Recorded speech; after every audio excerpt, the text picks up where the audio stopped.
think Shaggy and Ortez even rode in, or Low even rode in a car with T. Was T on Aux? No funny. Was T on Aux? Okay, all right. Cause that nigga would have took y'all over the world. He would have played some Cali shit. He would have went down to all around. He would have played some Philly shit. The nigga would have played anything and everything.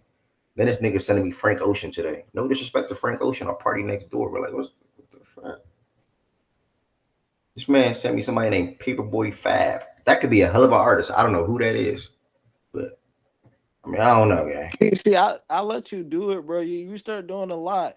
And it's funny because Byron laughing in the chat, but it was a Brent Fires song that was actually a good song. Who But is you ain't got no. Paperboy Fab though? I'm not even trying to be like, is that It's somebody I should know? nah, but it's a good song by him. He Okay. had one good song with a good artist, type shit like a collab and Yeah. shit. I had to And make I, something I to ain't gonna show. lie, So the where's whole other one, the Paperboy next Fab one I from? sent is a whole vibey song, bro. Like everybody know that shit, bro. You should if you black, bro. But that's on you, bro. If you would have Yeah, really started with I know the last song you sang, yeah, for sure. But you said three damn songs, gang. At some point you gotta say, what song got Frank Ocean on it? The fuck are you talking about? I ain't mean to say Frank, gang. My bad. You know I be trying to say shit for jokes. In laughs and shit, I got it, bro. Yeah, It's you know, I entertainment. You always gotta got. I'm just a entertain host, the gang. show. I'm just a host, gang. I gotta squeeze. You know, get a little joke in there. All right, run your show, nigga. Um, Now, but good morning, good afternoon, everybody. Somebody that's in here. Welcome back to another daily fact and stats show. Last few days was reset days, planning days, relaxing days, mental days, etc. That's why I was not live the last 2 days. But we are here, starting one talking about every single division, and finishing off the last two positions we did not get to. Uh, Not that big of a deal to me, honestly. But if we can do it, we can do it. If we don't, we don't. It's shifting to the division with preseason football. Preseason football literally starting next week. So we finally get to hear it down, say it. We finally get to see guys actually play football with pads on. So that's where my mind is shifting to. Preseason football, my fantasy football draft or fantasy football drafts.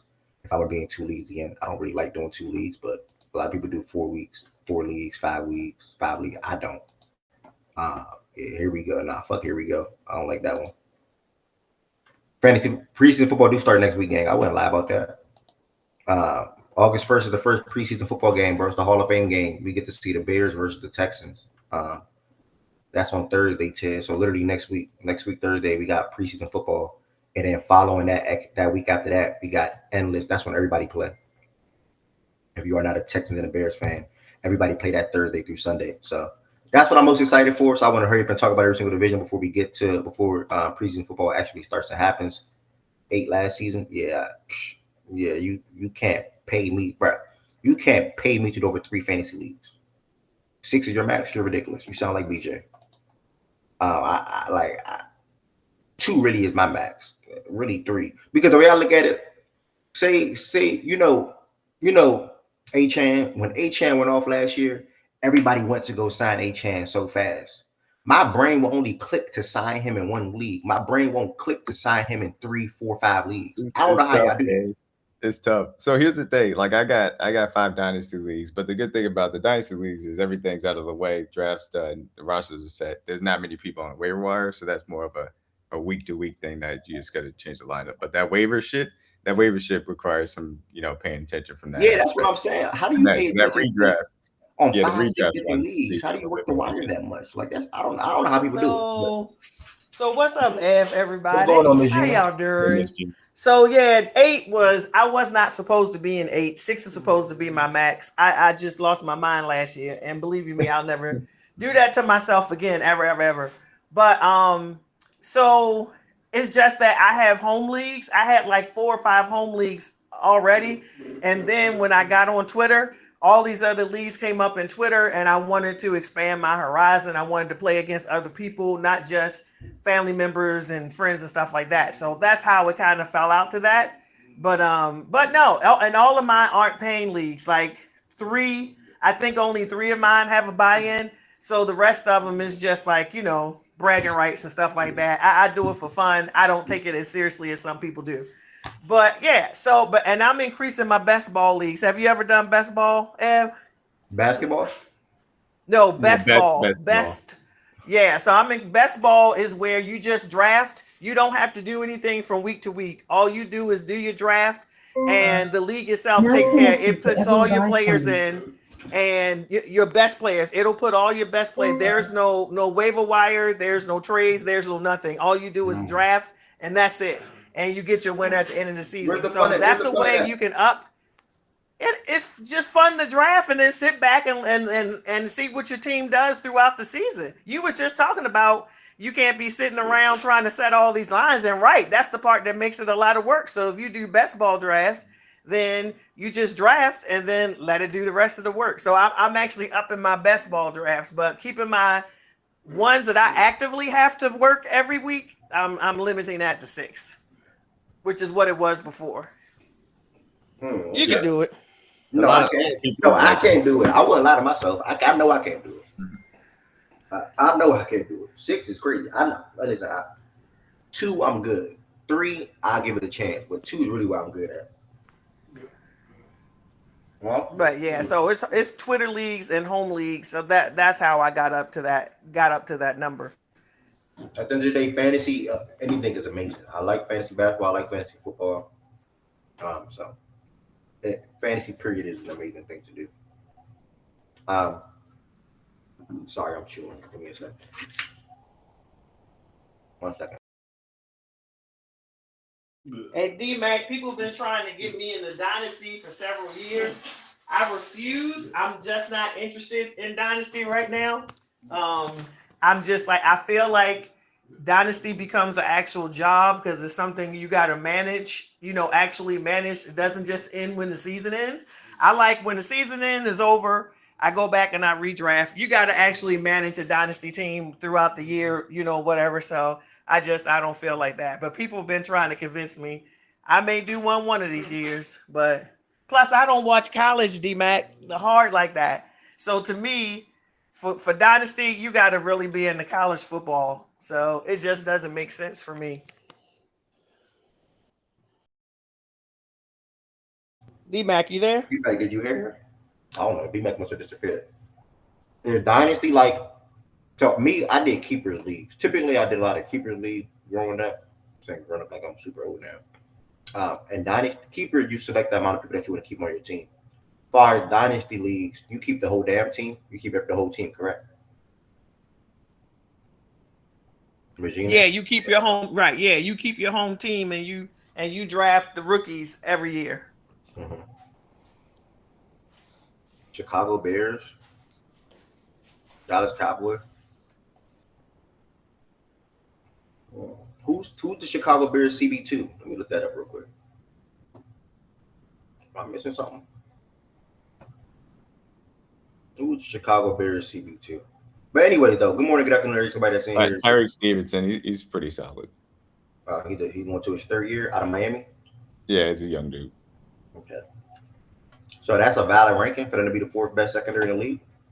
I think it's a little rich. I mean, people still highly regard Bayer, which I don't necessarily. I still want to see Brisker take another step, and same for Kyler Gordon because he's kind of going to be their inside guy. So it's a little bit of projection from my perspective. But look, they had a heck of a second half of the year once they got Sweat. That helped them a lot. So. Yep. Okay. 1 second. You agree with that first 10, D-Mac? I mean, I'd probably make a little bit of switch. I don't know. I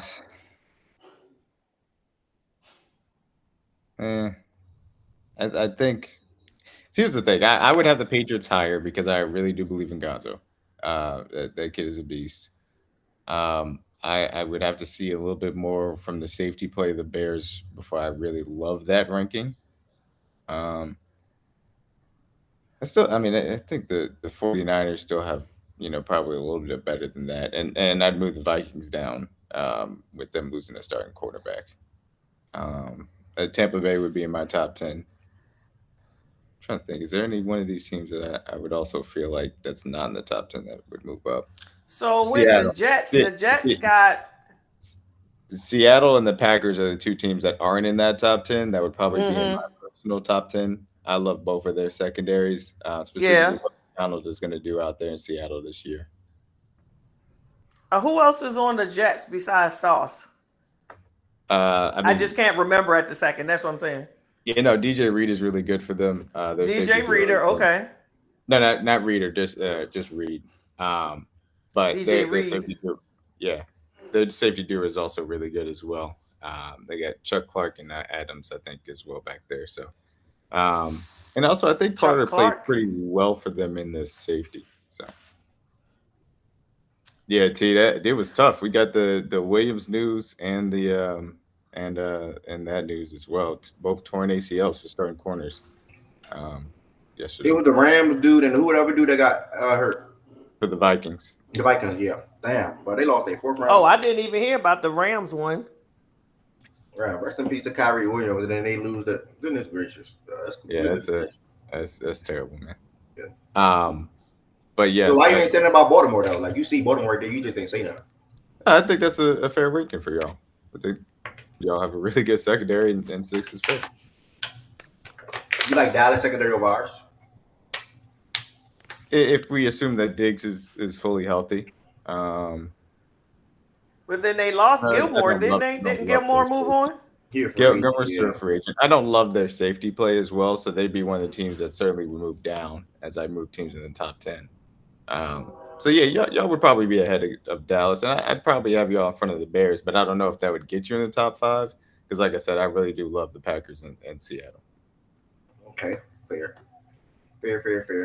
All right, let me actually start with the introduction.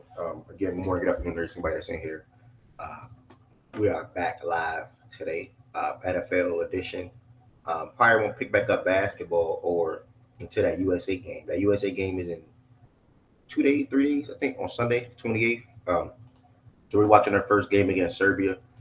It should be a phenomenal game. It should be a fun game. While I'm talking about it, though, anybody got the exact time? I know times don't be messing me up. Anybody know what time that game start Eastern time?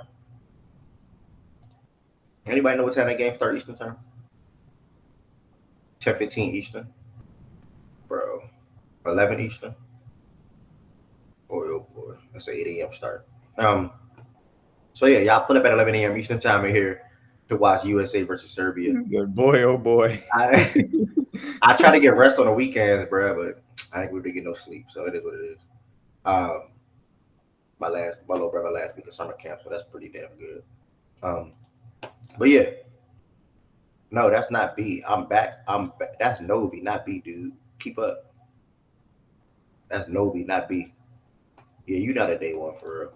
But yeah, anyway though, you see, you guys would jump. You do not subscribe to Fact and Stats on YouTube. I know I've been telling y'all for a while that I'm gonna try to shift the show or some shows to YouTube directly on YouTube versus playback and YouTube, with YouTube being the secondary. YouTube being the secondary. Let me delete that comment. With YouTube being the secondary, so that'll be coming soon. Live on YouTube right now. If you're not subscribed to Fact and Stats on YouTube, make sure you all subscribe to Fact and Stats on YouTube. 11 away from 500.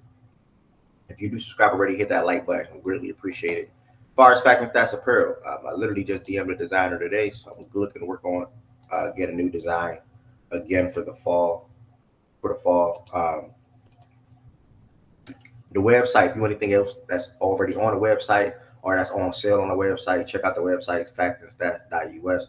We'll greatly appreciate the support there. Also, y'all probably see Playback added a new feature, Power Chat.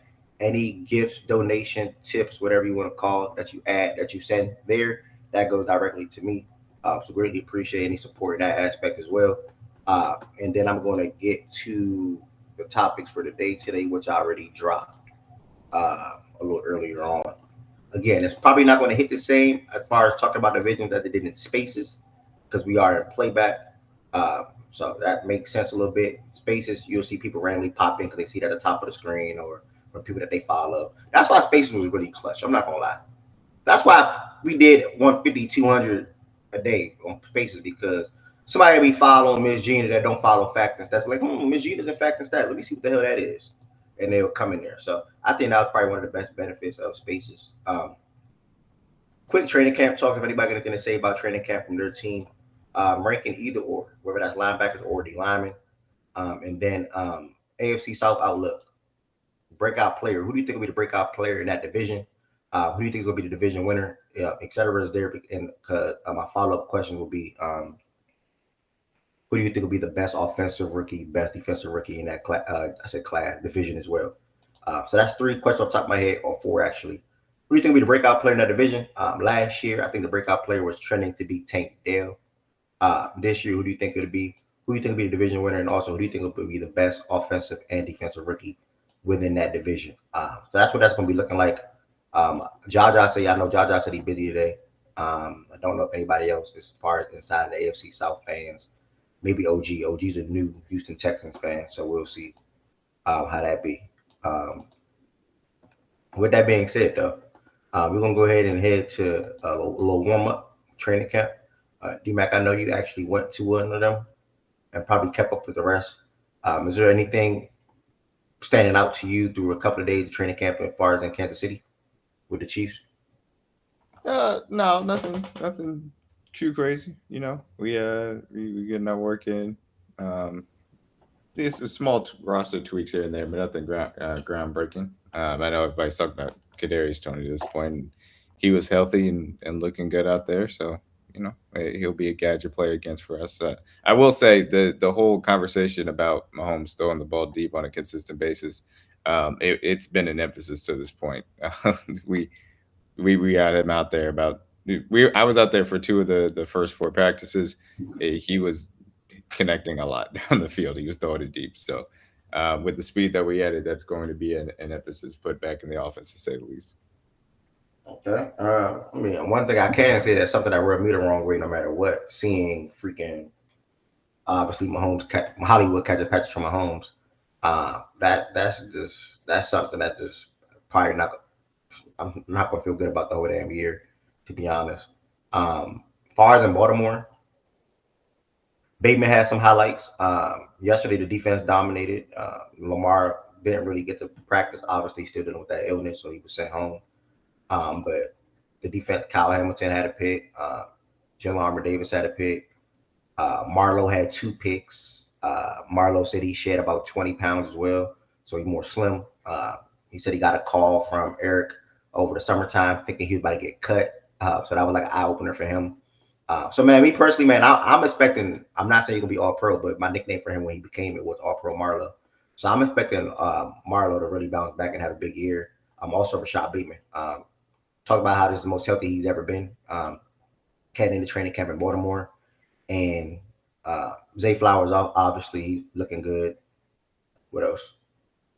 I think that's it. I haven't really seen anything about Eddie Jackson yet. Besides him saying this is probably the best secondary that he ever been a part of, which is factual. They say always been looking good. Yeah. Ev. I've seen that too. What else you got to add on? I just need our guys to be healthy. For me, honestly, they can all play. They're talented.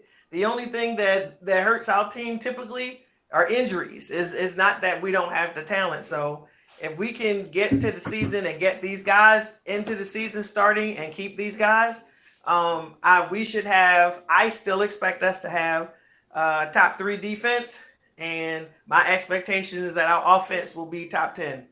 Period. Possibly top 5, but for sure top 10 is where I expect our offense to be. But yeah, I think, guys, that if Owe stays healthy, you're going to see it. He performs when he's healthy. He just kept getting injured. Same thing with Rashad.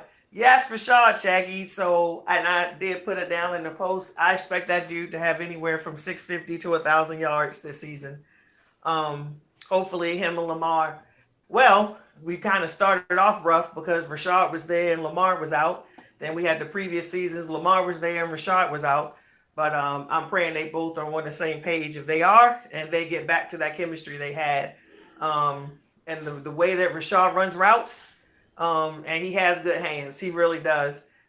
Him being able to fully participate, that dude should have a good season on him this season. Yeah. And a lot of people make jokes about it in the chat. And things of that nature, or just period, but they don't really know what's coming, and I'm just leaving with that. Honestly, long as him and Lamar healthy, they don't know what's coming. What's coming? You will see. I just told you what was coming. 650 to 1,000 yards. Just so y'all can make the AFC ship again and lose. Did you make the championship last season? Miss Gina, you happy about making the championship and losing? Did you make the Why are you? championship Are last you happy season? about making it and losing? Miss Gina didn't say nothing about that. Did you make the championship last season? Are you happy about going and losing? Come talk to me when your team makes the championship or the Super Bowl. Yeah, because Then I come want talk to to me win. I don't want to and go and question lose. me. Bad And season. question me then. Question Why me you then. act like we had no chance to win or something though? Be better. No, week 1 is not Super Bowl, OG. That is not the Super Bowl. Week 1 is not the Super Bowl. It is the first game of the regular season. It can have playoff implications. It is certainly not the Super Bowl, and nobody thinks that. It is not a playoff game. It is not a Super Bowl. It is one of 17 games, but against the team that likely we will see again in the playoffs and in our conference where we're trying to be number 1 again. So the game counts. We want to win, of course. We want to win because we did just lose to them. We want to win because we want to start off 1-0 in the season. We want to win because we want to have that advantage coming into the seeding for the AFC. But it is not the Super Bowl and it's not a playoff game. But it is a game that we want to win. Yeah. I see you, OG. Hold on, somebody coming up. Sorry, let's see what's going on in Thirsty? New York, If click that link I just put in the chat. for what? Josiah, talk to me, Josiah. I've been looking at y'all. Watch my boy Drizzy. He's not starting. I'm not Looking good, BJ's looking What you very mean? good. Come on, no. Fuck all that shit. See my boy Jalen Hyde? Tell I Daniel, see don't him. give my man the fucking ball. Y'all gonna have a better chance of fucking winning. Okay. Is Wait, he gonna catch it? You arguing like that for Jalen Hyde? You going hard for Jalen Hyde? I mean, Jane High. Jane High is a good. You went hard for Sky Moore, and you went hard for Tyquan Thornton. I can't go hard for Jalen Hyde. Fuck. I went hard for Tyquan Thornton. I told you he was gonna be good in his first year, and I never said that after that. Still went hard for him. Okay. Now you do hasn't heard me talk about Tyquan Thornton in about 2-3 years, gang. Like, move on. Oh, now we move on. Niggas can say outlandish things about a certain someone. Don't look like Saying it's going to be true. outlandish things, having hope for nah. a player that your team drafted is saying outlandish things about a certain someone. Hope and actual thoughts that come out your mouth is not the same thing. Nigga, I'm giving you. If you ask me for a take, I'm gonna give you a take, gang. If you don't want to take, don't ask me for a take. That's why I said outlandish takes. I didn't say take. I said takes. You know what I'm saying? That means you said more than one thing, gang. You know what I'm saying? Of course I did. I probably said a whole bunch of shit through the course of that preseason. Yeah, you damn right. You damn I'm cool, skippy. nigga. I'm gonna say some more shit this season, nigga. Stay tuned. I'm gonna be talking about the Patriots all off season.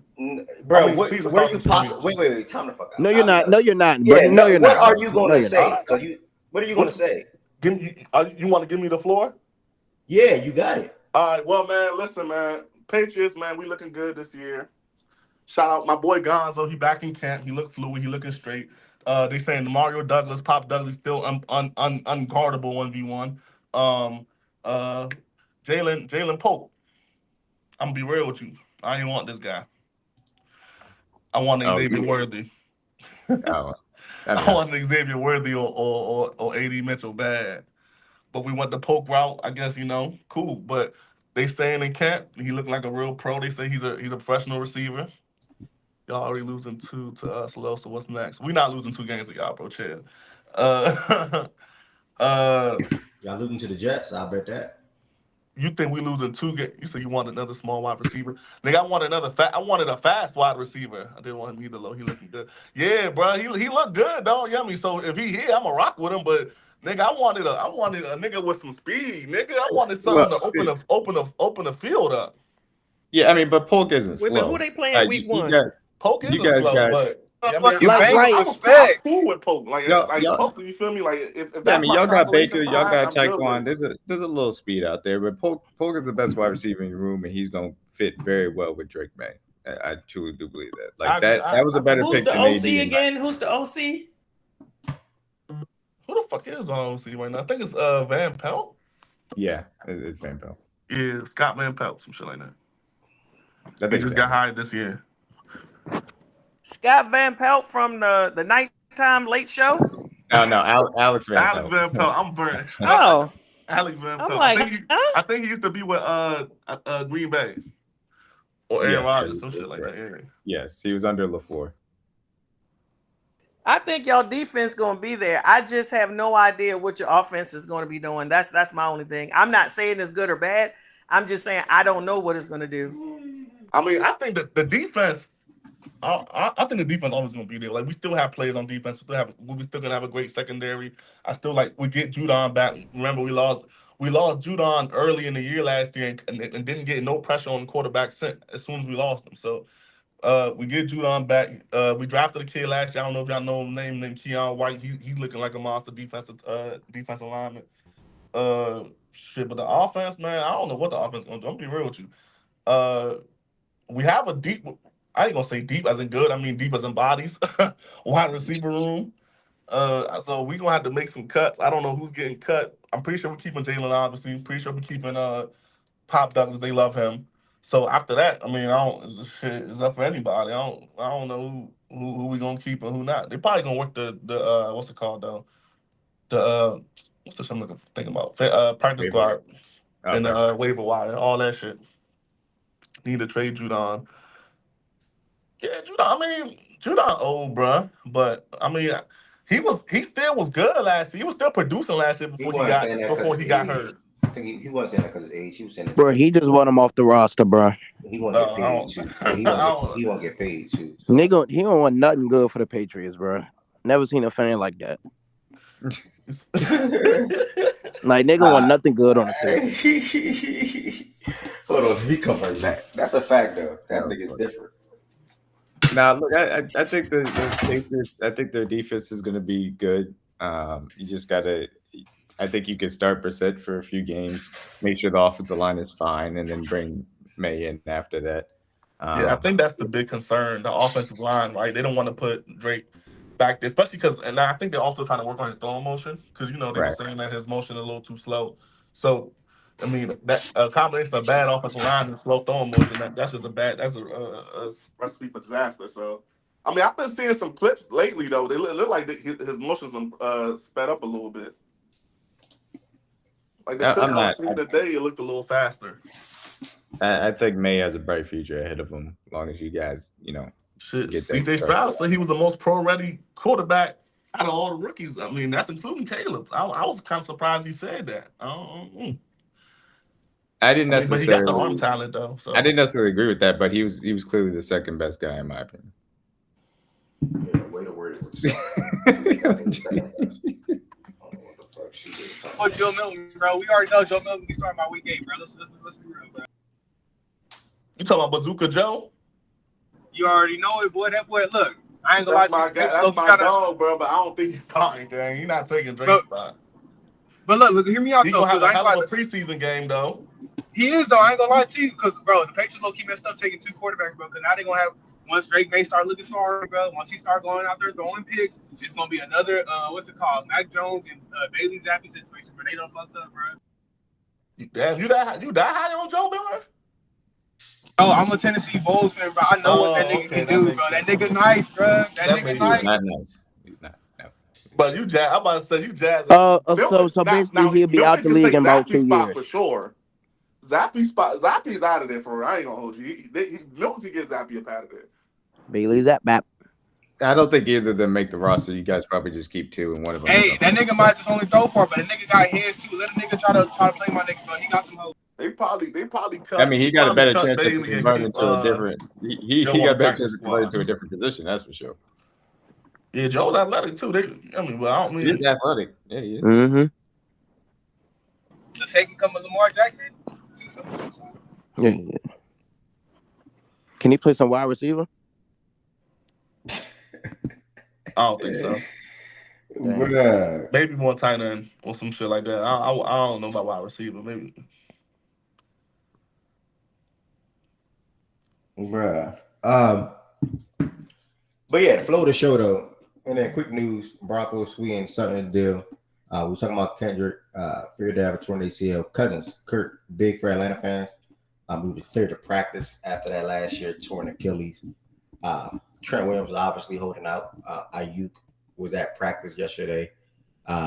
Ain't closed though. He did not practice. And that's it, man. I woke up today. I seen a Rodgers to Garrett Wilson connection for a deep little touchdown pass. Obviously, I can't wait to see that pairing this season. Wait, why you ain't the clip I sent you though, bro? You don't think that's crazy? He's not starting, so I really don't care about it. Okay. Like Jacoby, I'm not going to care about no rookie quarterback if they're not starting. Like, I'm not going to say nothing about Michael Penix. I'm not saying nothing about whoever that's not starting. Penix gonna have that job, bro. No, I mean they're gonna Kirk. I'm talking not week 1, but I'm talking about Penix. He gonna eventually get that job. Penix is not gonna start this whole year. Kirk would have to be very bad, very quickly for that to happen. Very, very bad. I don't expect that to happen. Wait, am I tripping? What? I was thinking this thing was on the Saints. Who the fuck the Saints draft? The Spencer Rattler. Oh, that is a more likely scenario to start this. Yeah, that's what I was thinking, bro. I'm like, hold on. Shit, I ain't gonna lie. Shit, Spencer Rattler might start week 1. He's not starting week 1. You guys are gonna try. You never know. You guys are gonna try drop back. Whoop, out for the season. Bye bye. Quickly, then maybe he does. So Spencer is QB2. He should be. I don't think they have a reasonable backup. Okay. Maybe I'm misremembering, but I don't think they have any type of backup that should keep you from that. Let's see who's there. Shit fucked up over here, but guess what? Oh yeah, Jake Haener. Yeah, no, Spencer Rattler should be able to beat out Jake Haener. Okay. Talk what up? Our offense gonna be better than y'all's. Better than whose? Better than y'all's? How much? 100? Bro, 100? Hell no. Bro, Okay. What offense y'all got, bro, with Derek Carr? Yeah, I'm good, bro. You got that, bro. And you see what Olave did with Derek Carr last year? And Derek Carr not even a top 40 quarterback in the league. Who is the Kings fan of? I don't know. Bro, I am a Bengals fan, bro. Oh, hell no. Fuck. You a what? I'm a Bengals fan, nigga. You already know, nigga. Oh. Yeah, talking about something better than those. Hell no, but that. Yeah, I don't care. Nah. Yeah, woo! I got Joe Burrow, and I can't win the Super Bowl. Woohoo! Oh, we can win the Super Bowl, bro. We got rigged 2021, bro. Let's talk about it, bro. We know my nigga Logan Wilson did not hold that nigga Cooper Kupp, bro. Not my fault that they can't get open, bro. That nigga just trash, bro. Stop holding, play football. Bro, look. I support the Saints. I love what they doing, but bro, Alvin Kamara gotta go. That Cam Jordan gotta go. I'm glad you love what they doing. I don't know if anybody else does.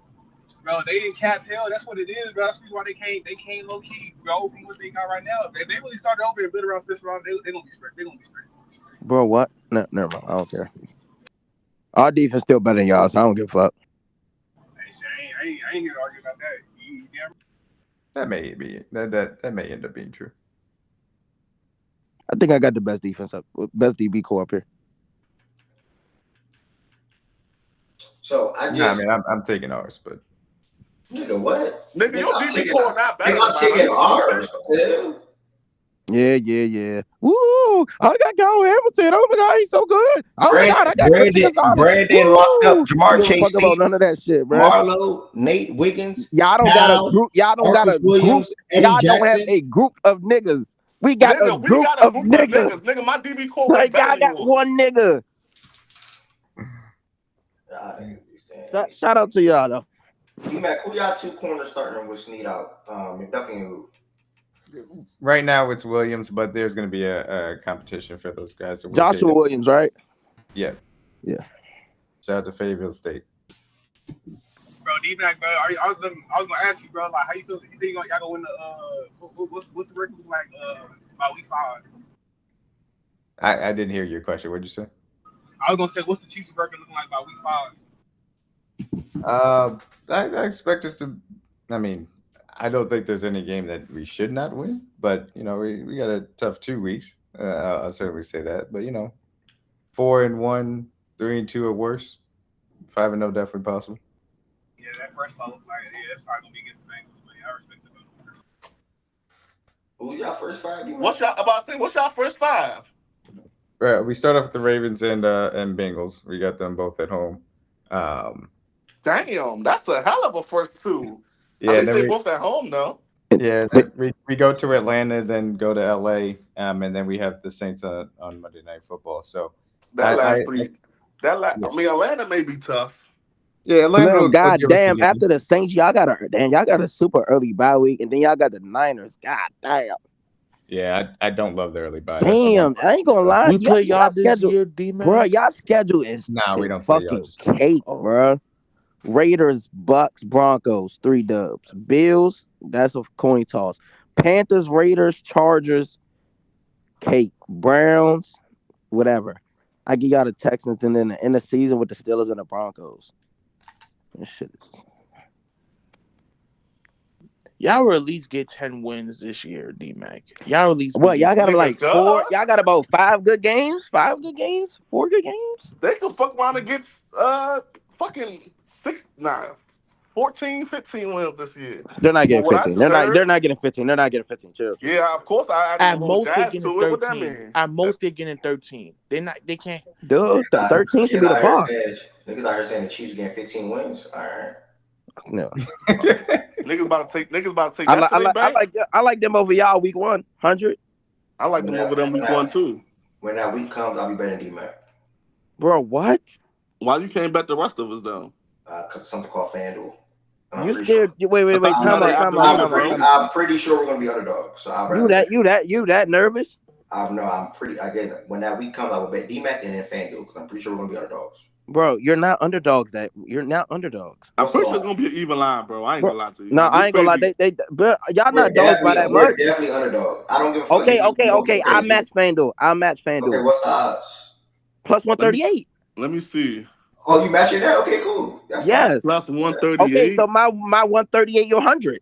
DraftKings odds is plus 130. What the fuck? When that day comes, yes. Bro, I got to understand, bro. Zay Flowers gonna have a revenge game, bro. He ain't finna just go out there looking sorry, bro. He got something to prove too. Bro, when that day comes, you can't lock that in.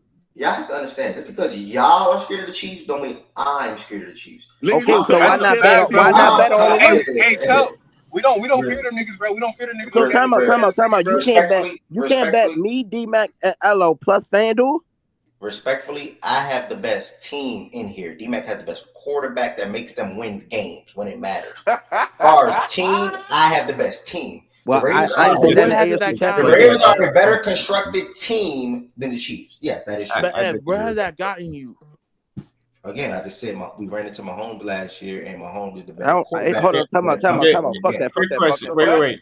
Fuck that. What the fuck? I'm talking about. What the fuck is Tez laughing at? Yeah, I don't know what Tez laughing at. I don't know what the fuck he got over there. What the fuck is he laughing at? Between the two of us, who has the best defensive player? Between the two of us? The Chiefs. The Chiefs. Is Ev gonna sit there and tell us that Kyle Hamilton is better than? Nah, I'm going Roquan over Chris, but you're going Chris. So damn, you got roll. Yeah.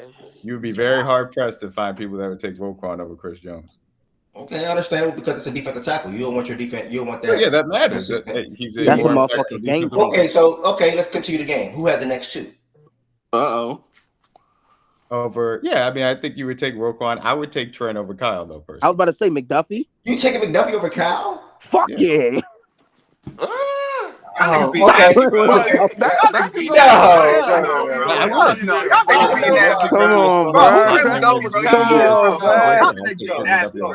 But again, this is going back to the whole positional conversation that we had before. At that point, do you value the corner or the safety? For example, what we were able to do with Trent McDuffie in the Super Bowl was erase an entire person that was key to the 49ers offense out of the picture. Deebo Samuel had no impact because we were able to put Trent McDuffie on him. I think that is more valuable than what Kyle Hamilton brings to the game. Wait, say that last part again? I think that's more valuable than what Kyle brings to the game. No. Before that. We were able to take an entire huge piece out of the 49ers offense off the map. Deebo Samuel could not do anything versus Trent McDuffie. I ain't gonna. I'm not giving you that. Yeah, referring to the outside though, Deebo Samuel. With all due respect, like this is.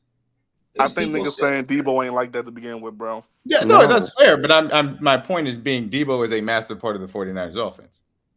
Christian McCaffrey is. Yeah, but if he's consistently lined up outside against a good cornerback, you always more than likely going to favor that good cornerback though against Deebo Samuel. You know what I'm saying? I see what you're saying, but my point is that when you have the guy that can go from the slot and then also go outside with solid. I won't say Debo is a really good, But solid wide receivers and erase them from the game. That is a huge chess piece in my opinion.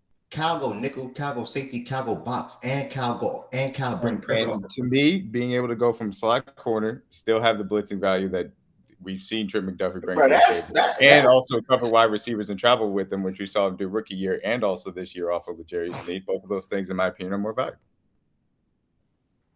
I don't know, man, but let's continue then. So Cal be next. So that's 2-2. What's next? Who's next for you?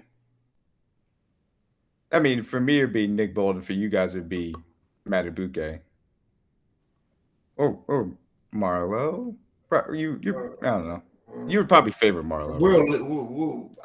I think currently, right now, Ravens fans are probably value Justin over Marlo right now. Okay, that's fair. Yeah. Coming up the season that he had last year and the way Marlo looked the last 2 years. So, do you lean Justin over Nick off the Justin season last year, or? No, I give you guys Justin. Okay. Even though I think it was a little bit overhyped, but still, Justin was a better player than Nick for sure. What about Marlo and Nick? Yeah, I'd take Marlo over our Karlaftis would probably be the next guy. No. Justin beats Nick, so that's 3-2, right? That's 3-2. I agree. And then our next best guy will be Marlo. So who your next? So are we going to the next person, or is like I'm saying, does Nick go to the next round? Oh, you're saying from that? No, I would give you guys Marlo over Nick as well. Okay, cool. That's what I was thinking. Okay, so then in 4-2, our next guy on the defensive side will be I think it's either Marcus Williams or Brandon Stevens, in my opinion. So where are you going with that? Yeah, I would take Nick and Karlaftis over both of those guys. Okay. So here's my thing. My thing about this is, yes, we can go back and forth, but on defense, and this is something that we do have to have a conversation about, I think that our talent is not necessary. You could argue if you guys have a slight edge or we have a slight edge on talent. I do think that we have the best player, which doesn't make a big difference. But to me, the defensive coaching is the huge piece. I think that going for McDonald, it will be a slight downgrade. And Spags is still our guy. And we've seen what Spags can do to offenses on a consistent basis in the playoffs. And that's a huge advantage for us.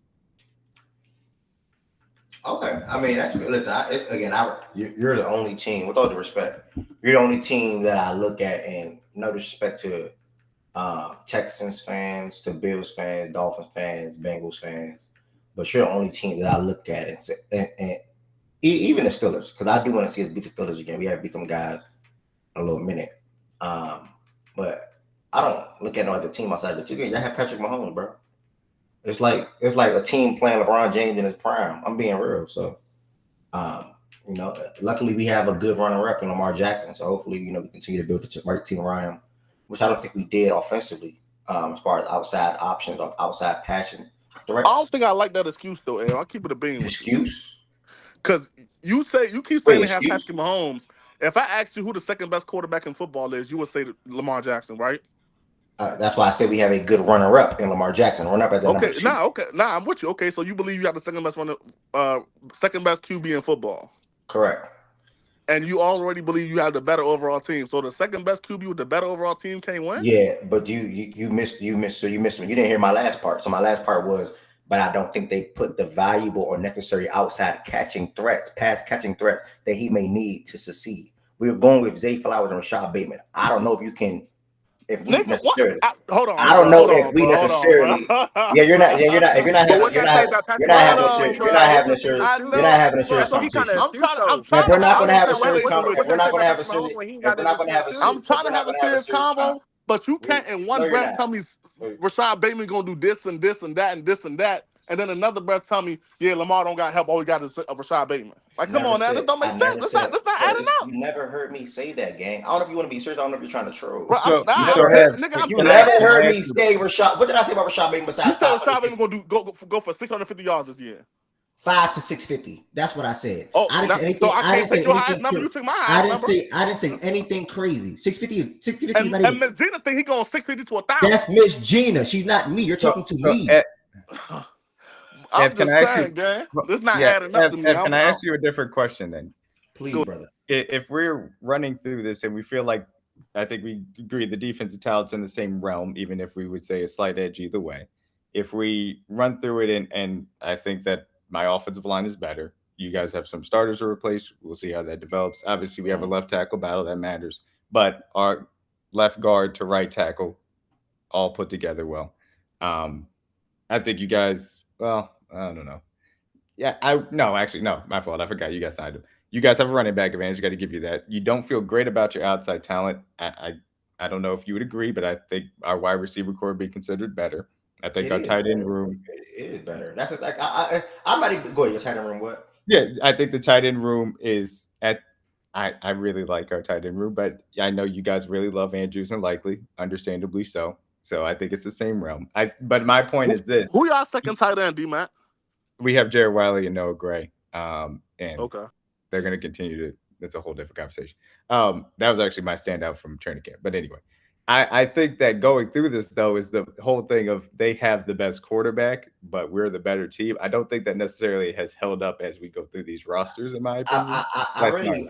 So my fault. I really meant better defense. I don't think we have the better overall team because, again, we have the running back advantage, but tight end, like you said, you can toss it up. But you guys, in my opinion, have three guys on the outside that I feel like you guys will be able to count on this year. And that's Rasheed, that's Xavier, and that's Hollywood. I think Hollywood will be really, really, really good for you all. And meanwhile, on our end, can I say, oh yeah, I can count on Nelson Aguilar for a full entire season? He gave me 300 something yards last year, or 400 yards, whatever it was. I don't even know. I'm high on him. I like the guy as a player overall, but can I say, oh yeah, Rashad Bateman will give me 800 to 1,000 yards right now? No, I can't say that. I'll be delusional. Zay Flowers is the only guy. Mark Andrews, and I don't know Likely fair sure yet because when Mark Andrews is fairly healthy, we don't see a lot of Likely. But I think Likely showed something last year. So no matter what, you guys got to utilize them. So I'm high on Zay and Mark. Is that enough to win a championship? Probably. Who knows? We'll see. But end of the day, you know what I'm saying? You still got to see.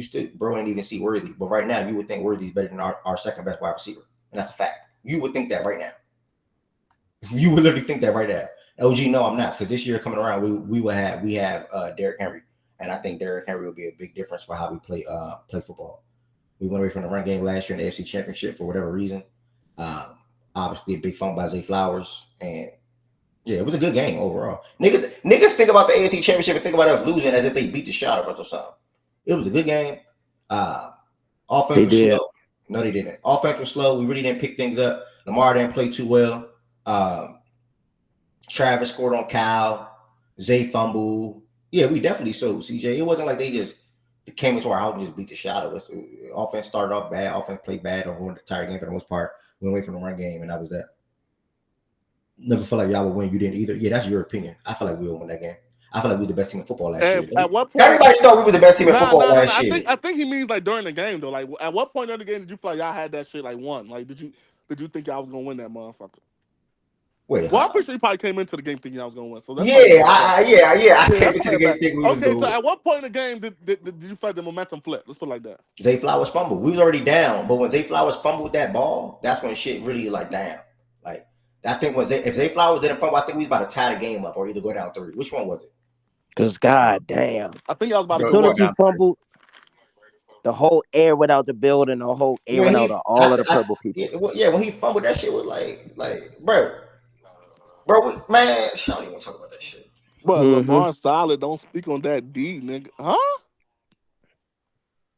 Lamar Solid don't speak on that D, nigga. Am I reading that wrong? I don't even remember. I don't even remember. I don't know. I don't even remember Lamar interception. Let me pull that up because I don't even remember Lamar interception. Watch the pull the game up, possession after the fumble. Lamar threw a pick after Zay Flowers fumbled. If I remember correctly, did y'all so after when Zay Flowers fumbled, y'all didn't score in that drive? No. Okay. Did he fumble twice? Nah. No. I know it was a fumble at goal line or the end zone type. That was the other fumble. That was the only fumble he had. Okay. I think this that touchdown throw. 3rd and 7. No, that was the first drive. Seatbelt, nigga. Listen, Nelson Aguilar, and I'm supposed to be confident in that. Yeah, funny dog. Look at number 10 out there. I think that's Worley or whatever. This year you're gonna see Nate Wiggins out there. Like, come on, bro. It's gonna be a different ball game. Excuse me. Who the fuck stopping that man right there?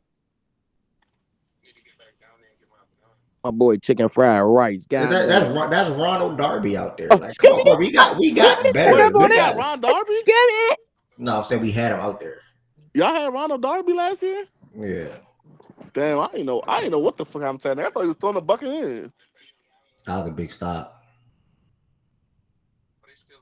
Yeah, he a good corner. OG. Yeah, we had to go get Bro, Byron, don't listen to that nigga. He a solid corner, Byron.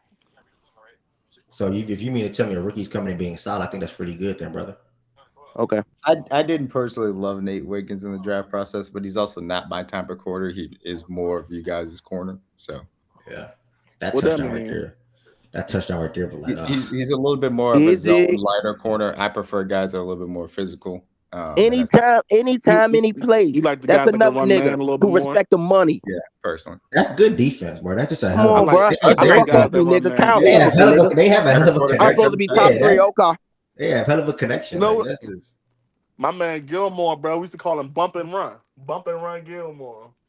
He goes by that. You didn't call him that. He goes by that. I did call him that, nigga. What you talking That's what he goes by. Oh, nigga, Lamar, I said we used to, as in like Patriots, nigga. Like, what the fuck? I thought Lamar was going to take that further. I ain't going to lie. Nigga, you're not on my team no more. I don't call him nothing, nigga. You didn't call. Y'all didn't start that, though. I never said we did, bro. You be geeking for arguments. I don't care, bro. Niggas be geeking for arguments, bro. I'm straight. I'm not trying to argue. I'm telling you. Bro, if I want to argue about this was a hell of a play. Excuse me. Give me. That's a dime. My man was able to 2 touchdowns in the AFC Championship. That's the real Lamar Jackson right there. Stop fucking playing with him. Drake May would never do that shit. Nigga, are you fucking stupid? Give me. Drake May has way more get off the shot. I see you. Drake May could have thrown that off his back foot. Get open. Touchdown. Like, that was a crazy I do want to watch this. I'm trying to see what happened when that pick came again, because I really don't remember that pick. Nigga, realize, Drake May could have thrown that bitch off his back foot looking at another nigga. This was a hell of a game. That was a good throw. Nah, this was the best game of the playoffs to me. Nah, that line, I think that Lions-Niners game was OC. That shit was ass. Nah, that's 6 minutes in the fourth. That's because y'all had faith in them bum ass Lions. Niggas some shit. Games this year for sure. I do want to see a little bit of what happened, like leading up into this to the game, though. It's like a little refresher. 15. Damn. So 35. Y'all defense was trapping, bro. Where you at, 87? Extend it. Go get it, bro. That's at that point. That's just too much chemistry, bro. Go fucking get it, niggas. 33. Where the fuck Kyle Hamilton at? Extend it. Hey, Mahomes. He just make plays. He just make plays. How can niggas hate? Like, he just make plays, bro. I don't got nothing bad to say. Too good. Excuse me. He got them 7 points. He made 2 big plays on 3rd down. He got them 7 points. Now get off his nuts because I'm a fan of the guy, man. I like football. I like Patrick Mahomes. I don't got nothing to say about what you did. Bro, he's not my op. You on your Jamar Chase shit? He's not. Nah, I ain't like Jamar Chase. Jamar said, I'm not saying that nigga name. I love it, bro. I love it so much. No funny. I respect the shit out of that, bro. He's like, nah, that's dead, nigga. I really love it. I really love it. I ain't saying that nigga the best player in football.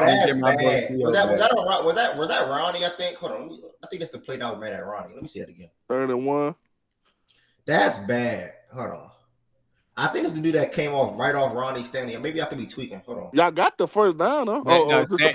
Minihue beat Stanley there. Oh, yeah.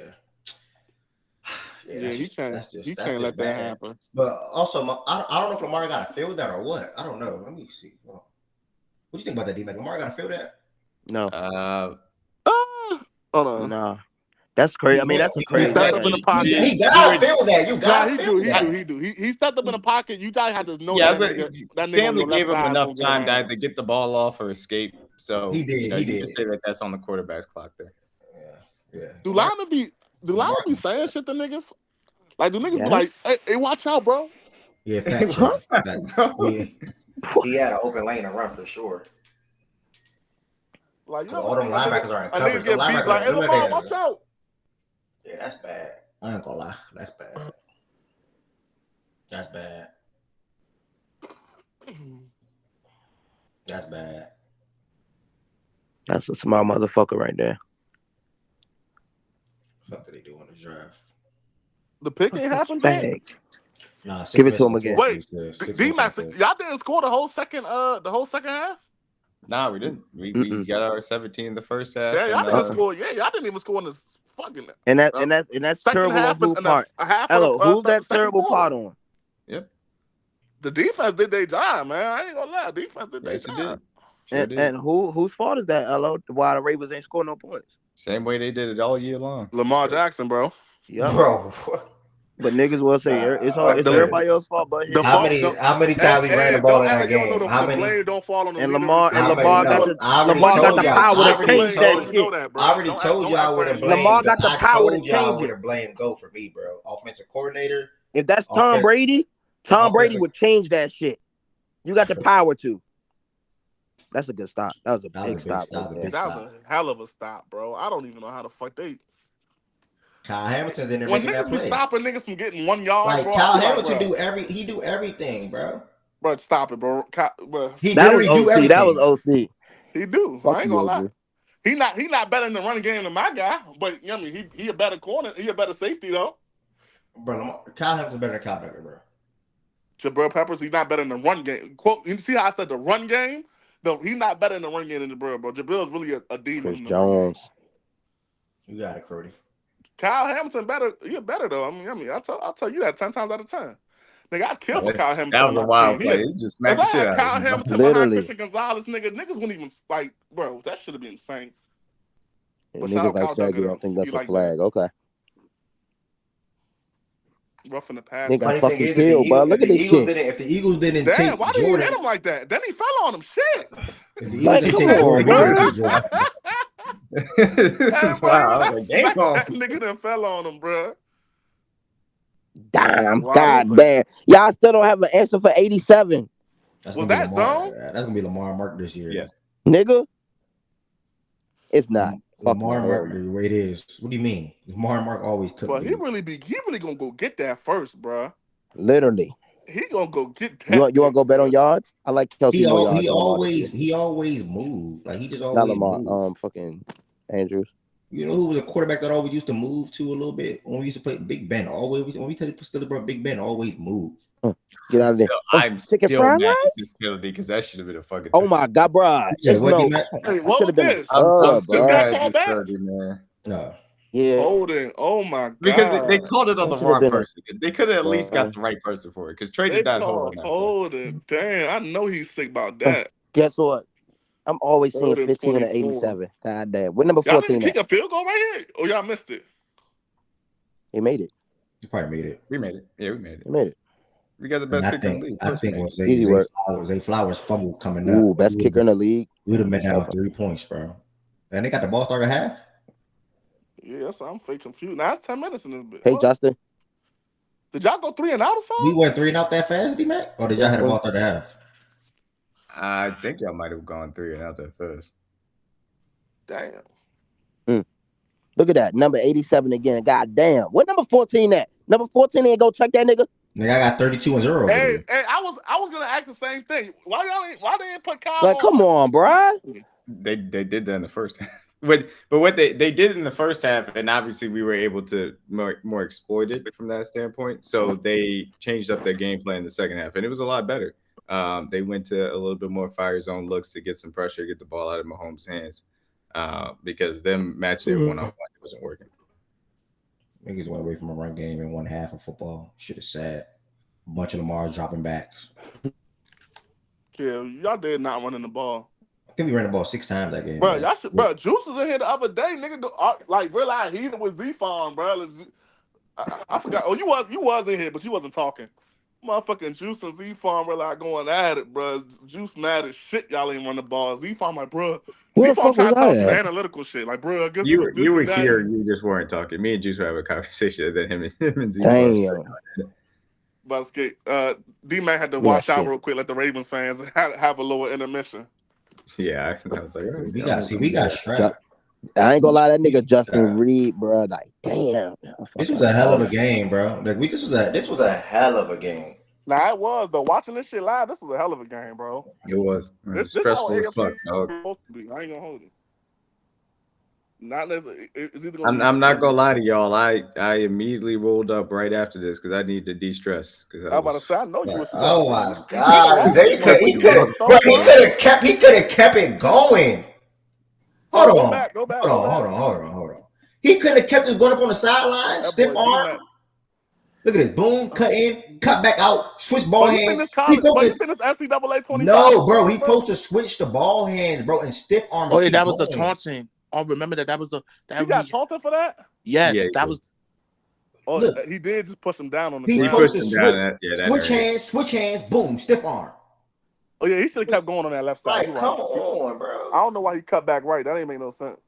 And that petty ass call too. Fuck out of here, dog. I don't like that call in the AFC Championship game. You don't call that. They no, OG, I don't gotta fight. No, I mean, he kind of did earn it though. You can't push a dude down. He did taunt. I'm saying, I think an AFC. No, I know. I prefer if there was no taunting. Period. I prefer if there's no taunting. Period. Zay was making plays. Zay about to go crazy this year, bro. Niggas don't understand, bro. But where's that Lamar pick? It happened in the fourth quarter. It's the fumble. This was the fumble. He made 3 straight good plays and then fumbled, fool. Oh my! I mean, 2 straight. I ain't gonna lie. Zay Flowers, he scored that touchdown. He fucked around and been on his way to Super Bowl MVP.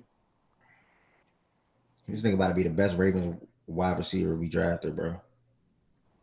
Easily. I wanted him so bad, bro. That's another consolation prize type vibe, bro. It's second and 8. I wanted Zay Flowers. I think it was Jackson Smith and Jake, but we ended up with Gonzo. But I understood though because Gonzo fell too low. We like fuck it, we had to take him. That's a hell of a defensive play, bro. I ain't gonna lie, that's a hell of a defensive play. I don't know if I can even I know that was Sneed right there. Who punched it out though? Sneed. Sneed did. McDuffie recovered it. Bro, I didn't even know you could do this on YouTube. While I'm scrolling through, the joint says most replayed. I mean, people watch the video and replay the show over and over. Yes. This part right here, I didn't even know YouTube do that. What the niggas be playing this shit for? Nigga, they trying to see this, nigga. What the fuck? I don't know what. I just don't understand. You could get in there. I don't understand. I don't know why he ain't just tuck the ball. Like, you know what I mean? Like, nigga, tuck the ball, drop your head. You know what I mean? And then if anything, it would have been first down game. We could run the ball in. Like, damn. And niggas want to bring up a Lamar Jackson interception. Nigga, even if it wasn't first down, nigga, it would have only been third down. That too. Not to give him to do that. He acting like it's fucking fourth down. No, that's a fact, OG. Zay doing like 11 to me. Bears 1100. Yeah, I think he did 9 last year. He probably do 11 this year. He should. Clowney was so good for us last year too. He should get those primary targets and get up to that mark. Where Clowney go? Y'all don't got him no more. No, I don't think we kept Clowney. I think we kept Kyle Van Noy back. I don't know where Clowney moved. Y'all fuck with my boy Kyle Van Noy. Okay. Yeah, Cal came back. Clowney went to the Panthers. I forgot about that. Panthers gave Clowney a good little check though. They did. They sure did. They broke him off. Yeah. I think it was 224 if I can remember correctly. That was a big ass hit. He didn't get hurt. I thought that he died in that moment. Yeah, I understand. That's a big hit. I thought Mahomes big ass hit. Go back here. Let me see that hit again. Big hit. I thought Mahomes died. I was so scared. I think that was Matabuke too. Yeah, it was. Damn. That bitch looked he got up and kept trying to run out that motherfucker. I'm like, oh shit. That's all the training. Bro, I was about to say that, AJ, but Shaggy would have said I'm eating, so I just left it alone. I left it alone. 3rd and 13, we got to stop. Sure. All right, so Lamar pick right coming up. Funny as shit, still trying to hit that nigga for no reason. The game would have been 14-17. We get the ball back. Y'all get the ball with 10 minutes. Good shit, J. Watt. Way to be there, kid. That shit crazy. And, okay, so that should have been a trip, and that would have been a safety for the record. As long as we're going to make him do it takes, because that nigga flipped the shit out of Chris Jones when he about to get that sack. I remember that play. 3rd and 1, he don't want to scramble. Everybody on our D line tired of shit. But he could have. Shout out But to he could Turk, have. man. Shout out to Turk. That made no sense. Hold on, though. I ain't like that. Hold on, go back, Ed. What the fuck was that? We went for it anyway though. But I mean, 3rd and 1, like nigga chilling, and he got a bench took off. I ain't like this. What the fuck? He could have bench took off. Yeah, he should have been through that D gap, He could man. took off left side. Right Everybody on our D line was tired. Shout out to Turk. Nah, I ain't like that, bro. I ain't like that. He was even giving Chris Jones a breather. You gotta talk about shit like that when you talk about this game too, Ed. You can't get me. That was bad. I think Odell caught this. Yeah, we went for it. So that shit don't really. That shit in the grand. This is the drive he throws an interception. Yeah, okay. But this was the dagger in the heart drive for the Ravens. Y'all was moving the ball. I was looking like this. I thought y'all was about to go down the field and score right here. Because if they would, exactly, though. Because if they would have scored that Zay Flowers play, then score right here, then it could have changed a whole lot. Aguilar. Wow. Okay. Yeah, y'all was close as fuck. Is this the pick? This is the pick. That's likely, right? Yeah, that's likely. Yeah.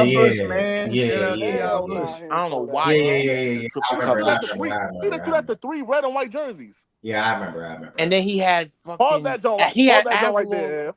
Right there. Like, come on, bro. This don't even like some shit you throwing Madden. Like, this is a terrible throw right here. To be fair, I think likely put his hand up if I can remember this play correctly. He did, yes. I don't know why he did it, but yes. That doesn't mean you throw and don't look. But they damn near trucked my man to the ground. Like, they literally trucked like 20. Like, bro, likely didn't even get a chance to even try to catch the ball, gang. Like, you're not getting that call when you triple covered. Yeah, I understand. But that shit was ridiculous. I want to see if somebody else is open. After he left Aguilar Aguilar right here. Yeah, Aguilar was covered. Aguilar was covered. He had the guy that's coming on that deep post. Look like that might be Zay. You can see like a deep post in the middle of the field. Look at the middle of the field, like right here by the 10-yard line. It's probably Odell. That's Odell, I think. Aguilar. Yeah, Odell right there. That would have got you a first. I mean, 2nd and 10. Nah, Aguilar's not open. Aguilar's covered. Look at Odell. Top left of the screen. Okay. Right. Look at Odell. Right here, the 20-yard line. Right here, Aguilar's open. He's covered. Look, he's right there. Nah, there's a nigga behind him, but you don't think he can make the catch? Okay, that's a at least 5. He had a running back. He had a 3-4 yard game for like a slip. I'm saying though, it's 2nd and 10 game. All you worried about right now is moving the chains. All right, cool. Not a problem. Plus he had the running back. Plus he had the running back too, who could have taken that for a little more. He might have got the first. Who knows? I didn't mean to full screen that. I don't know how you don't see Odell though. Odell is not my fault. I wasn't paying attention. Yeah, Odell is a throw, bro. Odell has separation, and Odell will probably most likely get tackled by one of them 3 defenders. Look at this 10-yard line right here, top left of the screen. Okay. Odell is running that deep in there. Odell is a throw right here. Yeah. He's a throw. Odell is a throw.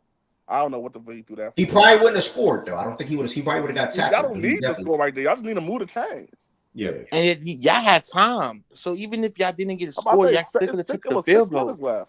Now, I'm not saying I needed him to score. I'm just saying he wouldn't have scored. But either way, that's the throw though for sure. Lamar was too. Y'all know what the fuck he was thinking on that one.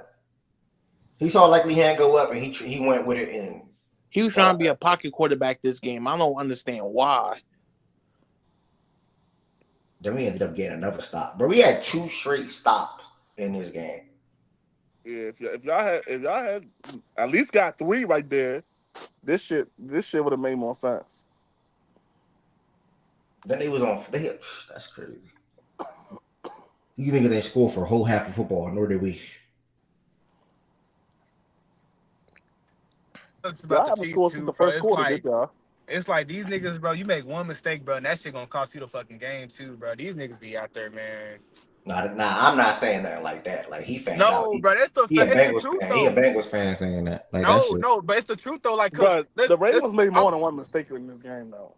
But one mistake low key will eat your ass up. Like they make mistakes too. Passing interference, they didn't call that. Like, they literally didn't call that. Did the ball get thrown over there? He did. It wasn't catching. Crazy. He did throw it over there. The game ain't over. I mean, you would fake need a miracle, but the game ain't over right here.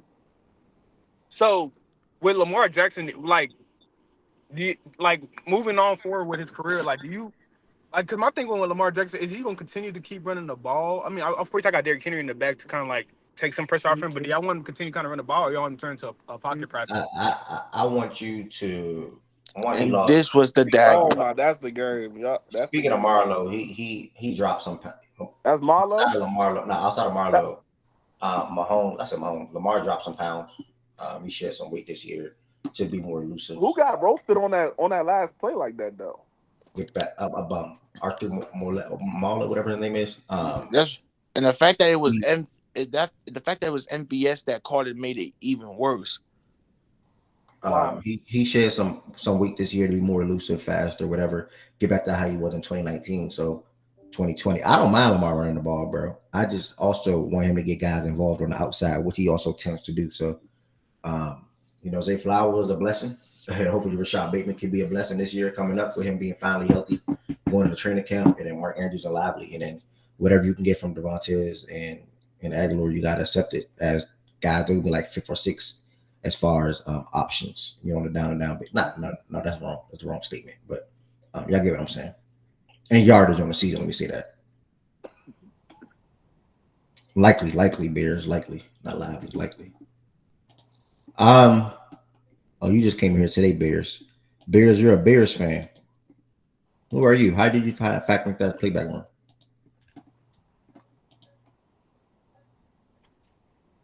It just has to make sense. That boy CD going to Houston, bro. The You Texans came through on YouTube. Texans got something through, bro. Appreciate that. Come up here and come talk about the Chicago Bears, man. That's a you know what I'm saying? Future's bright, looking like a Chicago. And they get the first preseason game. All right, man, come talk about them Bears. Oh, they say Joe Milton taking reps ahead of Bailey Zappi today. So yeah, Bro, Joe Milton is Joe Milton here soon, bro. Joe Milton gonna get sent to the practice squad. We're gonna go with two quarterbacks on the roster.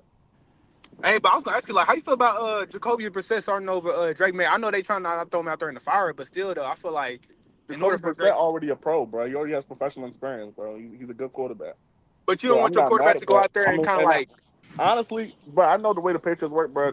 That gives me more confidence because if Drake becomes starter, I know he became a starter because he beat out Jacoby Brissett. Okay, I respect that. Like, ain't no favoritism. I mean, obviously it's gonna be, we want the nigga to start, but we're not just gonna throw him out there if he's not ready, bro. I think he should start. Me personally, I'm a fan of just throwing guys into the fire and letting them, figure it out along the way. So I was starting week 1, but that's just me though. Everybody. Yeah, and I think there's a really good argument for that. I want to see the offensive line that be a complete total disaster before I put him out there. And I know Brissett. Yeah, we got to get some of our guys back healthy. Yeah, and I prefer to see Brissett just for a few games, just to start out, make sure the offensive line is good to go, and then put Drake in there, and roll from there. Yeah, but I would rather they hold off on Drake.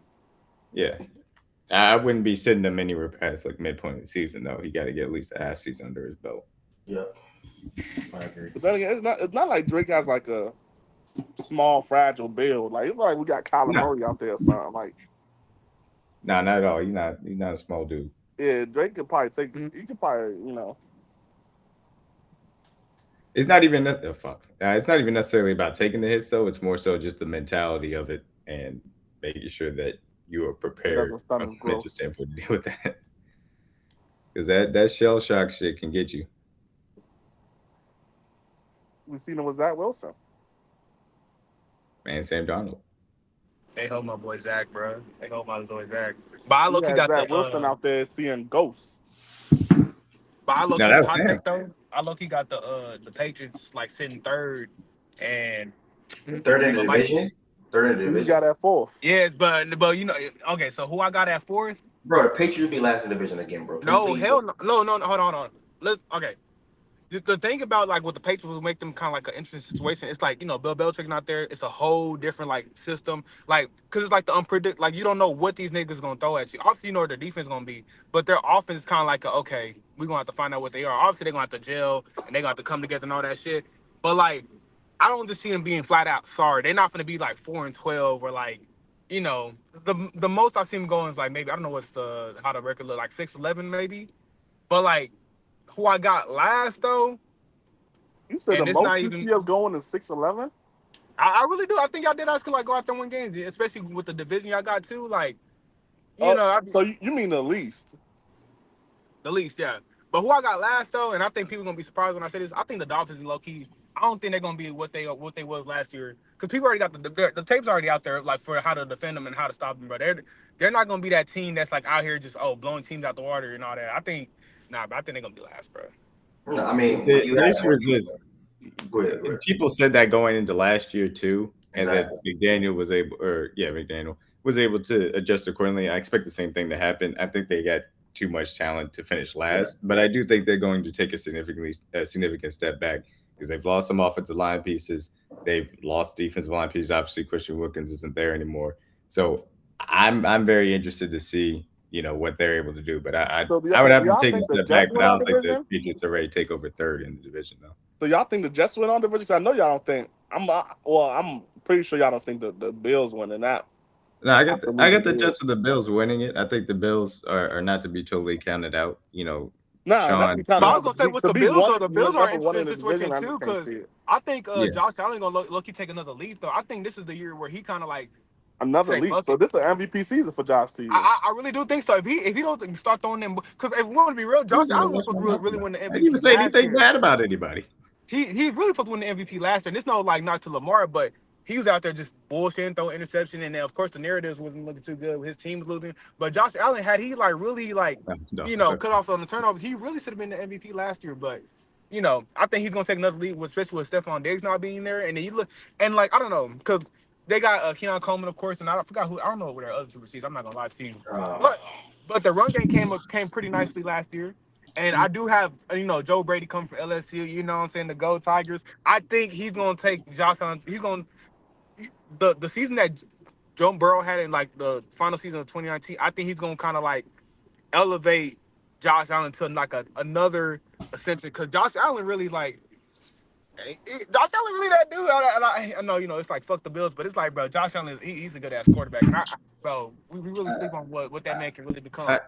I do want to say, part of another league, yes, and I do think that when you play with lesser outside talent, which we've seen Lamar do and now Josh Allen doing.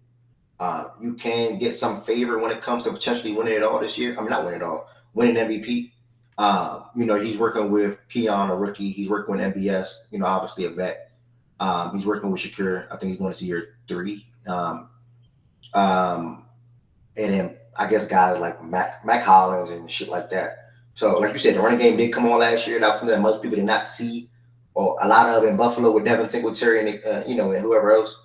But James Cook is a dog, straight out of Georgia. He should be really good for coming up again this season. So I think Josh Allen, bro, he could take another leap and he could do some things to potentially win MVP this year, as long as they win 10 more games. I think the thing about go ahead. The thing about Josh Allen is he took the leap last year. Like he had the ability to limit his mistakes, bring down his sack rate. Those things are things that he did last year. I don't think you'll necessarily see another leap on top of that. But as far as MVP race is concerned, yeah, if he puts up similar numbers, then definitely that definitely is going to be something that's going to be a feather in his cap. If they end up winning division, that's something that's going to be a feather in his cap. And that's why I think the Bills are going to be in contention, because I think he'll figure it out with Kincaid, with Shakir, obviously with Curtis Samuel doing some gadget stuff, and then running, guessing Keon. So I think they'll still be a good team. But, the way I'm looking at the Jets is similar to the way I'm looking at the Falcons. Like, you got to win 10 plus games to win the division. Otherwise, all this stuff you've been doing is for naught. So the Falcons got to win 10 plus games to win their division. What did you say? You say the Falcons got to win 10 plus to win their division? They got to win 10 plus games and win their division. I'm saying, like, that's how good of a season they are. I thought you said 2 win their division. No, I said and. But for the Jets are going to have to win 10 games. Yeah. The Jets to will. win Yeah, the their Jets will division for for sure. sure. I Yeah, didn't think the Falcons would though. yeah. But no, the Jets have to win their division. Otherwise, there's no point in what they've been doing. But I was gonna say, I think Aaron Rodgers is gonna low key go out there and just start. I'm not gonna question his arm talent, but like still though, like the dude haven't played in, a year and a half, and that shit low key kind of like, Ain't like he had an arm injury. But still though, like you, I don't know. I don't. They should be they should be a good team though. Yeah, they should be a good team. I'm gonna continue to read the room. I'm reading, as y'all can tell, I'm reading the room, just seeing if should I go into the ranking, should I go into AFC South, etc. I'm probably gonna make a tweet real quick to one more signal to the AFC South, but if not, we're just gonna rock with what we got on the stage to talk about the AFC South division. To be honest, I don't know offensive or defensive rookies inside that division. Y'all know I'm not super duper in tune with college football. I mainly just watch Georgia games and big games. This year, obviously playing NCAA and et cetera, I might have to be a little bit more tapped in. So what the question was, and this is for all divisions, y'all, tomorrow's NFC South. I really wanted to start this on a Monday, but I didn't want to cancel 3 days in a row. I think 2 days give me the reset plan and things like that was good enough. Mahomes tomorrow, that will be the MVP race. Mahomes, I think Josh Allen got to be in there. You don't got Josh Allen in there. I also think if the Bengals win 12 or more games, Joe Burrow might be in there too. I don't know if Joe Burrow will ever win the MVP though. Speaking on Joe Burrow though, Chad, what's good, bro? Anything to report out training camp in Cincinnati? Man, what you mean he ain't gonna win on MVP, bro? I don't see it right now. Nah. You don't see? Oh, hold on. I got a case. Too crazy. I got a case. I think like also too with Josh Allen having that ascension, I think this is the year Joe Burrow low key might go out there and do some crazy things. I just think the roster construction, man, it ain't looking nice, but it's like I feel pretty good going into the season, especially with the weapons. TV on his last year deal, like this is kind of like a sneaky kind of like we're going for it all like type of situation. Wait, because you're not going for it all. What? Like this is a sneaky kind of like how like with the Rams how they just kind of like they're Super Bowl picks or out bust is there. what he's saying. Basically Super Bowl bust, a sneaky Super Bowl bust for us. Like because you got to think Bro, about it. we We got Super Bowl, Kamara. bro. As long as we got Joe Burrow, Jamar Chase, and the guys, bro, we gonna always be Super Bowl or bust, bro. But we need our line too, though. But look though, it ain't really nothing too crazy, bro. Niggas reported training camp. Jamar Chase was there. T. Higgins was there. What did T say? What did T say in that? Because they said T was honest in his little about I ain't hear this shit though. Basically he didn't want to keep going through the drama and shit, bro. So he said he signed just to take the pressure off of him, and he said I'm ready. I'm just coming here being ready with the guys, being with the guys. Like basically, he built a strong relationship with Cincinnati, so he came back and trying to win a Super Bowl. That's all he said. Oh, and probably what they boosted. He was like basically he expect this to be like his best season of his career, depending on if this is last time in Cincinnati or not. Mm-hmm. But yeah, it ain't really too much. Tyler Boyd away. You said Tyler what? Boyd went to Tennessee, right? Yeah, he went to Tennessee. Yeah. Yes, he did. Bro, they had a good offseason. He got him, Ridley, Snead. Yeah, they had a good offseason. Then they had somebody else. They slow as shit. God damn. But I ain't gonna lie, though, Madden bro. player. I'm real. Really. I ain't gonna lie. I'm real how Yoshi, bro. I think Yoshi take a step, bro. But we really got like four wide receiver ones on that team, bro. If you want to be real, bro. That shit goofy ass up. That's wild. I mean, I like both Jones and Yoshevich. Obviously, you guys brought in Burton. So it'll be the Bengals do. And we also got a nice little tight end room too. People sleeping, bro. We really got a team on that. Y'all know that's it's not, bro. It's not, bro. But like I said, I'm real high on Yoshi, bro. But I think like toward the middle of the season, bro, I think that wide receiver 3 gonna be Burton job to lose, bro. That nigga look good, bro. Yeah, it's going to be interesting to see because obviously Jovic, Charlie Jones, and then Burton coming in, who is going to take over the third wide receiver snaps. Burton makes a lot of sense, especially if you guys are going to use more Jamar Chase in the slot. So it's going to be fascinating to see how that goes out. They talking about using Jasewski in the slot too on some packages. Him, T, and Jamar. He should be in the slot. He's not an inline tight end for sure. Yeah, they talking about that shit too. But I ain't gonna lie, I'm liking what I'm saying from Burton. Yeah, Gesicki. Yeah. Oh my gosh, I didn't know who he was talking about. My bad, bro. I do what you mean. But yeah, like I said, if it ain't really nothing too crazy, bro. They just reported yesterday the guy. Trent Brown. If you want to, he on some. They say he got some tightness going with his knee. So Amarius Mims taking first team reps. That's really about it. That Mims was starting at right tackle for y'all. I was wondering if it was like a depth chart thing or injury thing. So they said Trent got some tightness going. So it ain't really a major injury. They just. I ain't gonna lie, they it's like they kind of taking a new step with shit, D-Mac. Like seeing that Joe Burrow keep getting injured before the seasons and shit. So now that they taking that approach with everybody, like Jamar didn't even practice yesterday, but T did. But I think T gonna sit out today, and then they gonna let Jamar practice. So it's like they trying to. I guess they trying to go into the season everybody healthy for real, like. They not everybody not really practicing. Want to be cautious. Also, I don't know what that noise is.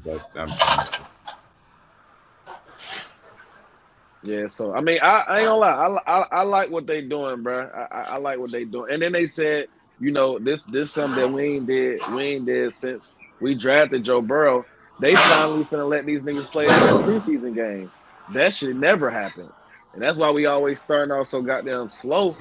We always trying to catch our strides when week one get here instead of playing preseason trying to get comfortable knocking out the rest. Preseason was actually why y'all start off slow. Okay. It is, bro. Them niggas ain't played preseason in 3 years, bro. 3 years in a row, and we start off 0-3, 1-3 every year. They never play 3 years in a row. You think they play this year? Hell yeah, he got to play this year. They said they is finally. Yeah, we enjoy preseason football. So, man, Kean Mitchell. Just check. Do you have any AFC South fans in the building? Jaja just popped in. Do you have any AFC South fans in the building? I know D-Mac can speak to if not most of all the football for the most part, as far as divisions, teams, and shit like that. Do you have any AFC South fans in the building outside of Jaja? I'm trying to get Dame to come here and talk about the Titans too. Hold on 1 second. Oh shit! I'm gonna drop my microphone.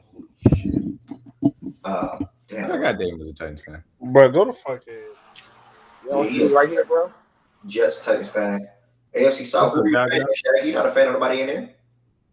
Jaguars. Bro, what?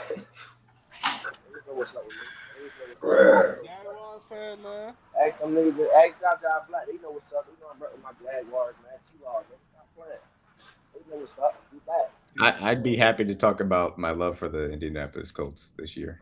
Yeah, that Colts team, bro, they got something special cooking. They got nice ass team, man.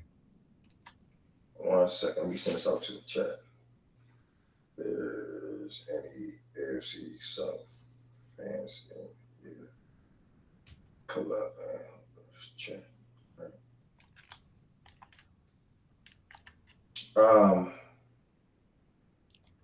Yeah, see, and you telling me the Cowboys not done? Come on, bro. Fuck out of here. Fuck out of here. I mean, that shit is over. Even Jones says Michael Parsons broke from the come. That shit is over. Yeah, I mean, aren't they finna pay and they Dak both here deserve soon? that too, though. So. They may or may not. They may have to let Dak walk. Look, the issue is this: if you're going to pay Dak, who even as somebody that's a supporter is the 7th, 6th, 8th best quarterback in the league, versus two guys that would have arguments to be the best or the highest non-paid quarterback, even though I think that'd be a little bit rich for CD, but obviously he's a top 4 guy at his position, and Micah, is a top 3 guy at his position. That's a tough thing to try and balance. So this is the That's problem their when the fault. Cowboys don't That's pay their guys fault. They early. waited That's the too issue. long. Exactly. They waited too long. Now we going back to back all pros, about to go for 3 straight. Pay up. Pay up. Do they eventually pay up? Do they eventually pay up though? Like, what's up? Like you gotta pay up, man. Can't let everybody Nigga, go. you know but how somebody you know gotta how get much paid. you know how much bag that is? That's what I'm I saying. ain't gonna lie, That's a steep price, bro. nigga. It's super steep, absolutely. He want to get paid more than Jack, bro. I ain't gonna lie, bro. That's crazy, bro. No funny, bro. I would hate for my team to be in a situation like that. That's why the Ravens let niggas go. The Ravens let Zadarius Smith, Judon, whoever you can think of, you can go. Yeah, I mean, we're very strategic. We let people go, and then we keep those that we want. But, We let guys go and redevelop. It's rare that we make a big trade. We did 3 probably big trades in my recent memory, bro. And Quan Bone at the time was a big trade. Roquan obviously. The Chiefs let Tyreek Hill go. Yeah, that's the biggest of them all. Shit. Bro, because niggas, they said, fuck that. niggas think, other than that, we draft and develop. Bro. That's what we do. Bro, because niggas be having the game fucked up.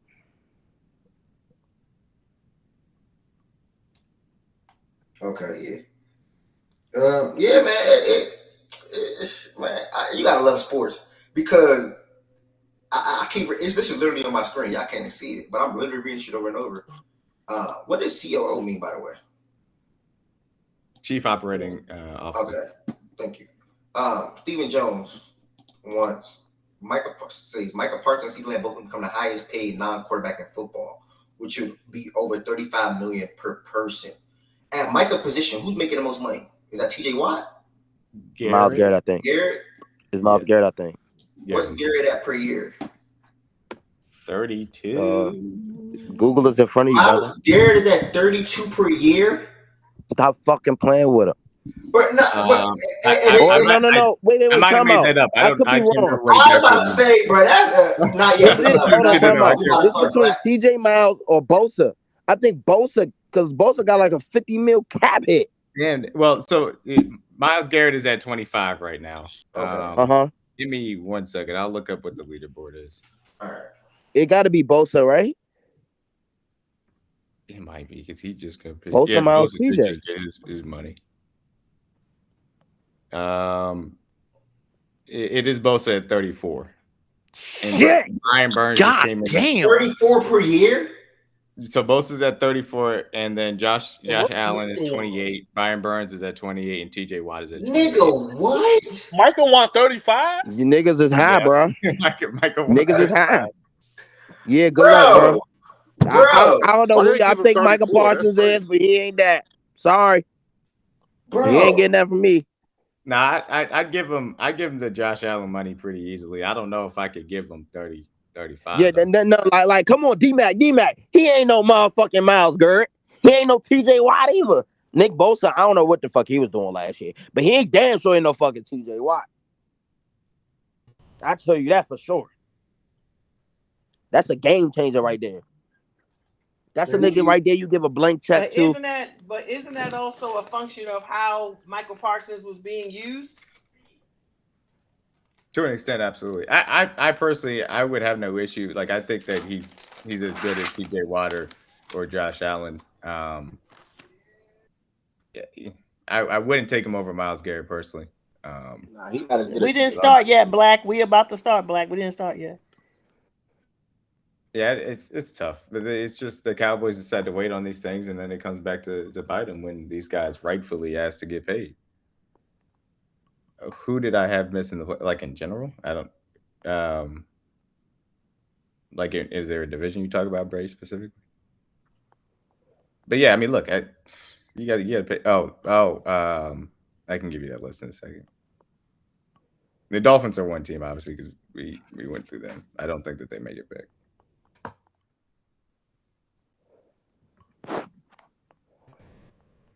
And now you can't blame CD or Micah for asking to get paid, man. Boy's crazy. Wow. And you're doing what for CD? I didn't hear you. I wouldn't pay him Jetta's money, but I do think that he's worth $30+ million. So bro, we finna pay Jamar Chase next year. He gonna reset the market. Yeah, I don't think so. You think so? I would, if I were you guys, because I don't know They if gonna this wait, would be. bro. I don't know. Jamar, they not finna pay Jamar right now, bro. They gonna pay him next year, and they gonna. I don't know if Jamar. I don't know if Jamar wants to extend right now. I don't know if he does or doesn't. But if he were to be willing to, for under Jetta's money, I would absolutely give him that, because I expect Jamar to be healthy this year and have an All-Pro type of year, and then he's going to have the right to ask for more than Jetta's money at that point. So if he's willing to extend, I would prefer not to put yourself in a Cowboys type of situation where you cost yourself more money by waiting until these guys have an amazing season, and then you got to pay them on top of that. Yeah, that could be true. I just know how the Bengals work, bro. They already stingy as fuck anyway. But yeah, no, they keep the Bengals. They keep who they want to keep, bro. Like if they want to keep you, you're gonna get paid. That I will say they pay who they want. If they don't look at you as one of them guys, come on, bro. It's the Bengals. They're not paying you. That's just what it is. They never work like that. Like paying Jamar Chase that type of money will literally be breaking their mold of what they do and how they did throughout history. And that's why I think they won't pay Jamar this year. But beginning of offseason next year, they're gonna give his ass a blank check. That's what I think. Yeah, fair. No, I wouldn't be surprised one bit. Black and George, I appreciate y'all coming up here, bro. While we touch on I got you, Miss Gina. While we touch on every single division, if y'all in any group chats too, if y'all in any Texans fans group chats, if y'all in any Titans fans group chats, don't really know any Jaguars fans outside of Spody. Shout out to Spody, hope all is well with her. And even Colts fan group chats, send it out. See if anybody come here and come talk about it.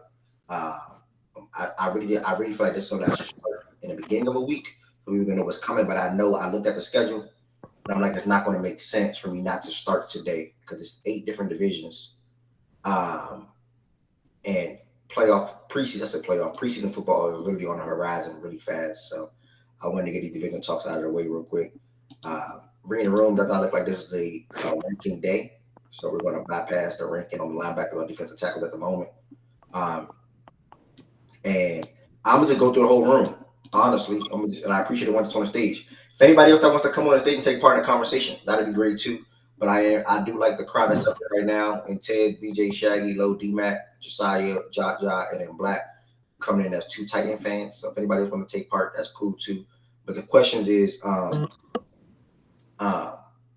year I think we all can say Tank Dell was very much so going to be the breakout player in that division last year. Who do you think the breakout player this season will be?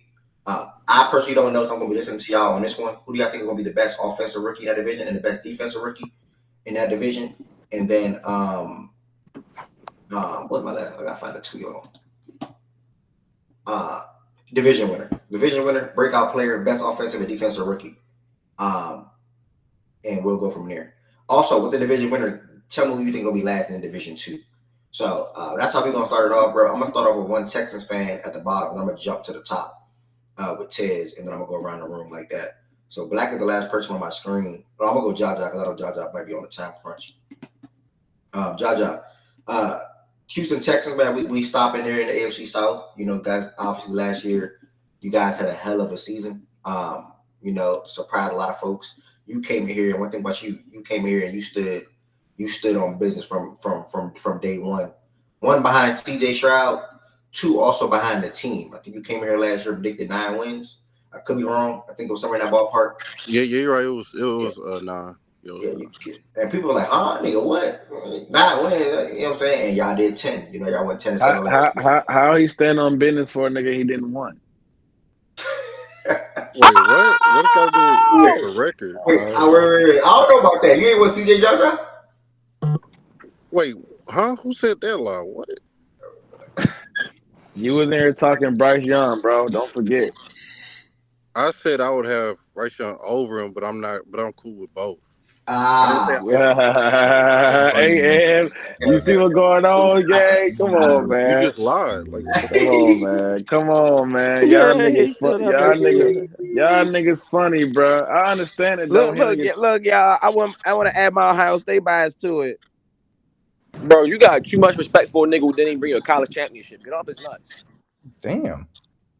And then look, now y'all got Will Howard. Guess what? Y'all still ain't gonna fucking win the championship. Oh, he So who the fuck talking y'all to gonna me. I blame thought he then, was talking Ryan to Day? bro. That Yeah, ain't my you. Yeah, you. Who? I Yeah, you. told niggas he was the best Yeah, quarterback you. UNC all game. He year. a op now. He What supposed was to be you a op talking now. about, nigga? Y'all niggas I don't know did have nothing. He supposed Stroud to be as a op now. my He didn't number even one bring you a quarterback in the championship in draft. What you college. talking about, He nigga? didn't even bring you a I championship.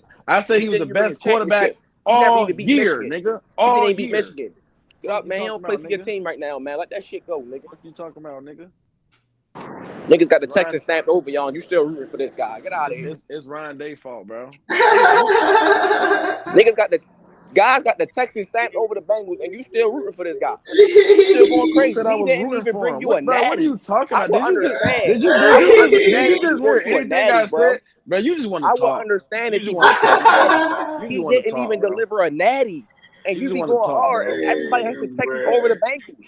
Is this Bro, I not don't give a facts? fuck. I don't give a fuck what Is niggas this got to not think, bro. facts? That's Is this you. not I don't give a facts? fuck. Everybody has the Nigga, I Texans know over the what's up. Bengals, and you I don't really give gonna a be fuck sick. what He everybody really gonna be got. You sick. keep saying He really everybody. gonna I be don't sick. give a Ed, fuck what everybody he really got. gonna be sick though. He really gonna be sick I don't after give a this fuck. year.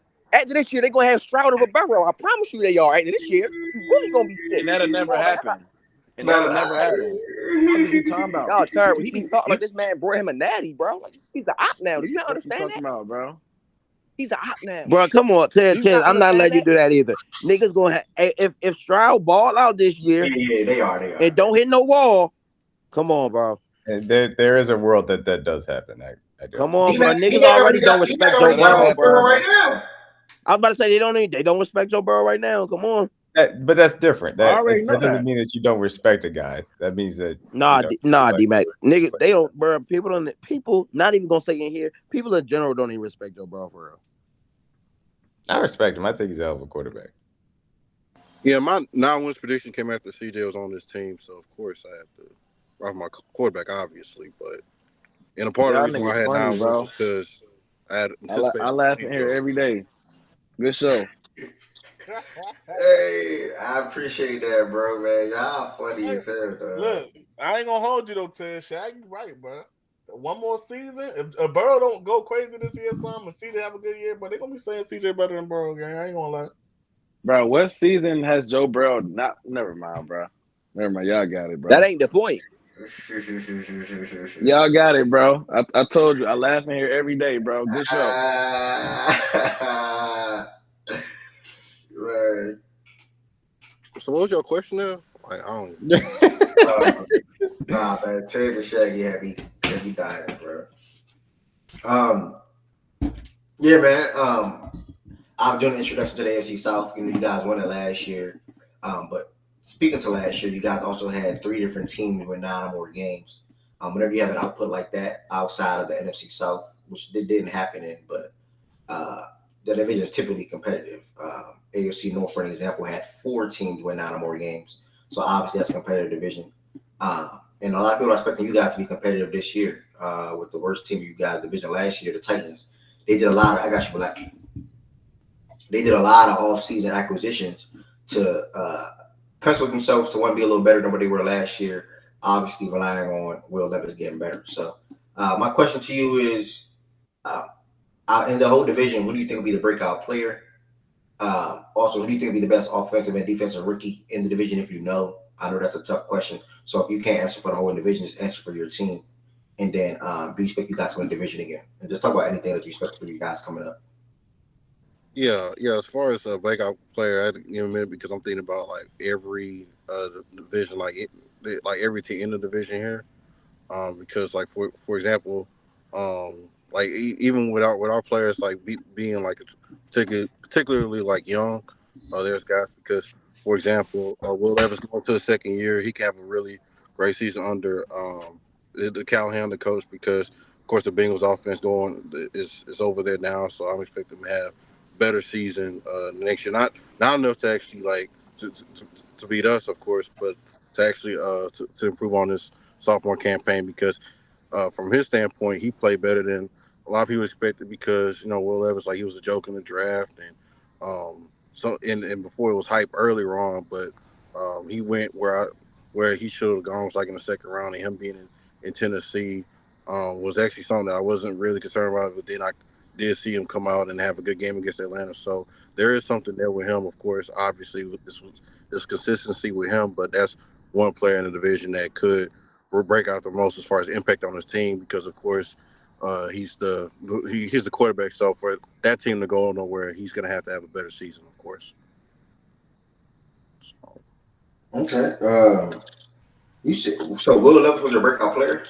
Yeah, as far as the teams, as far as the position he has as far as a quarterback, because he's for Tennessee. The reason why I had him breaking out a little bit is because of the offense that he'll be in with Callahan as his head coach.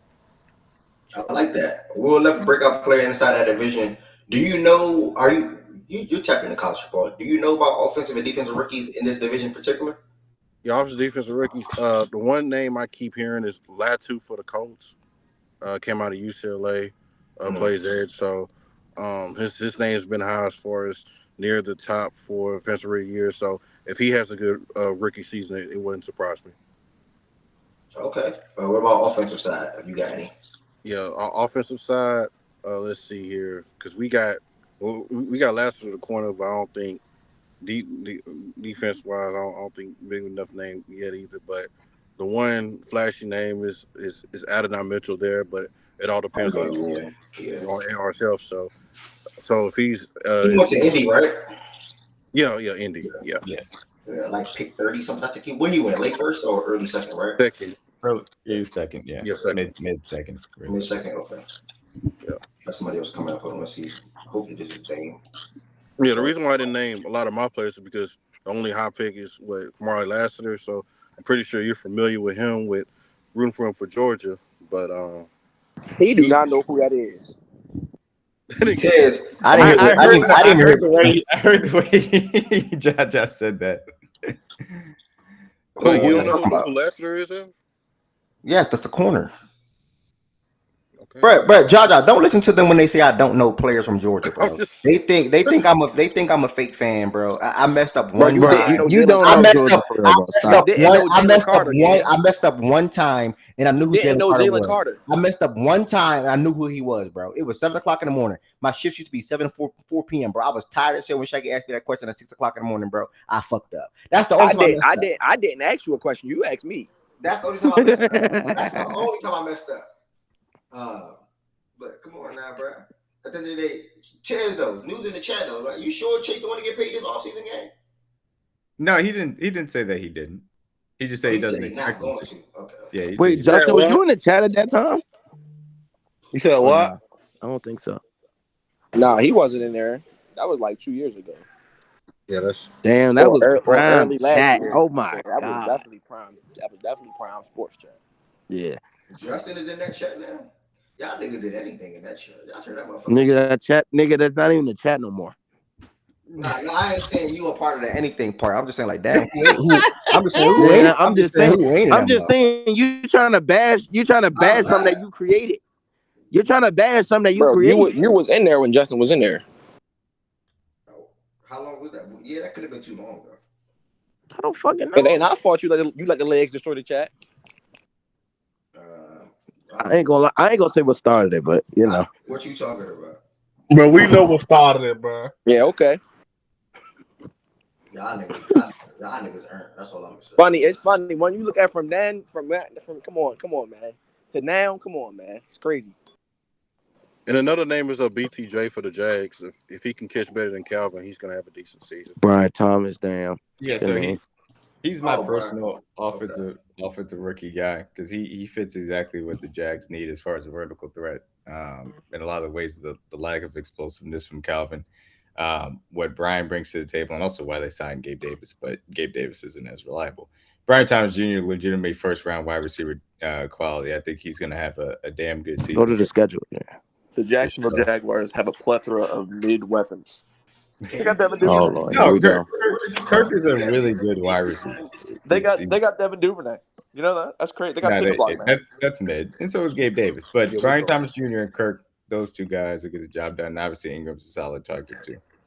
Yeah, he definitely Jags is saying the plethora. A plethora of mid. That's no, what they I don't. call him. That's what I call him.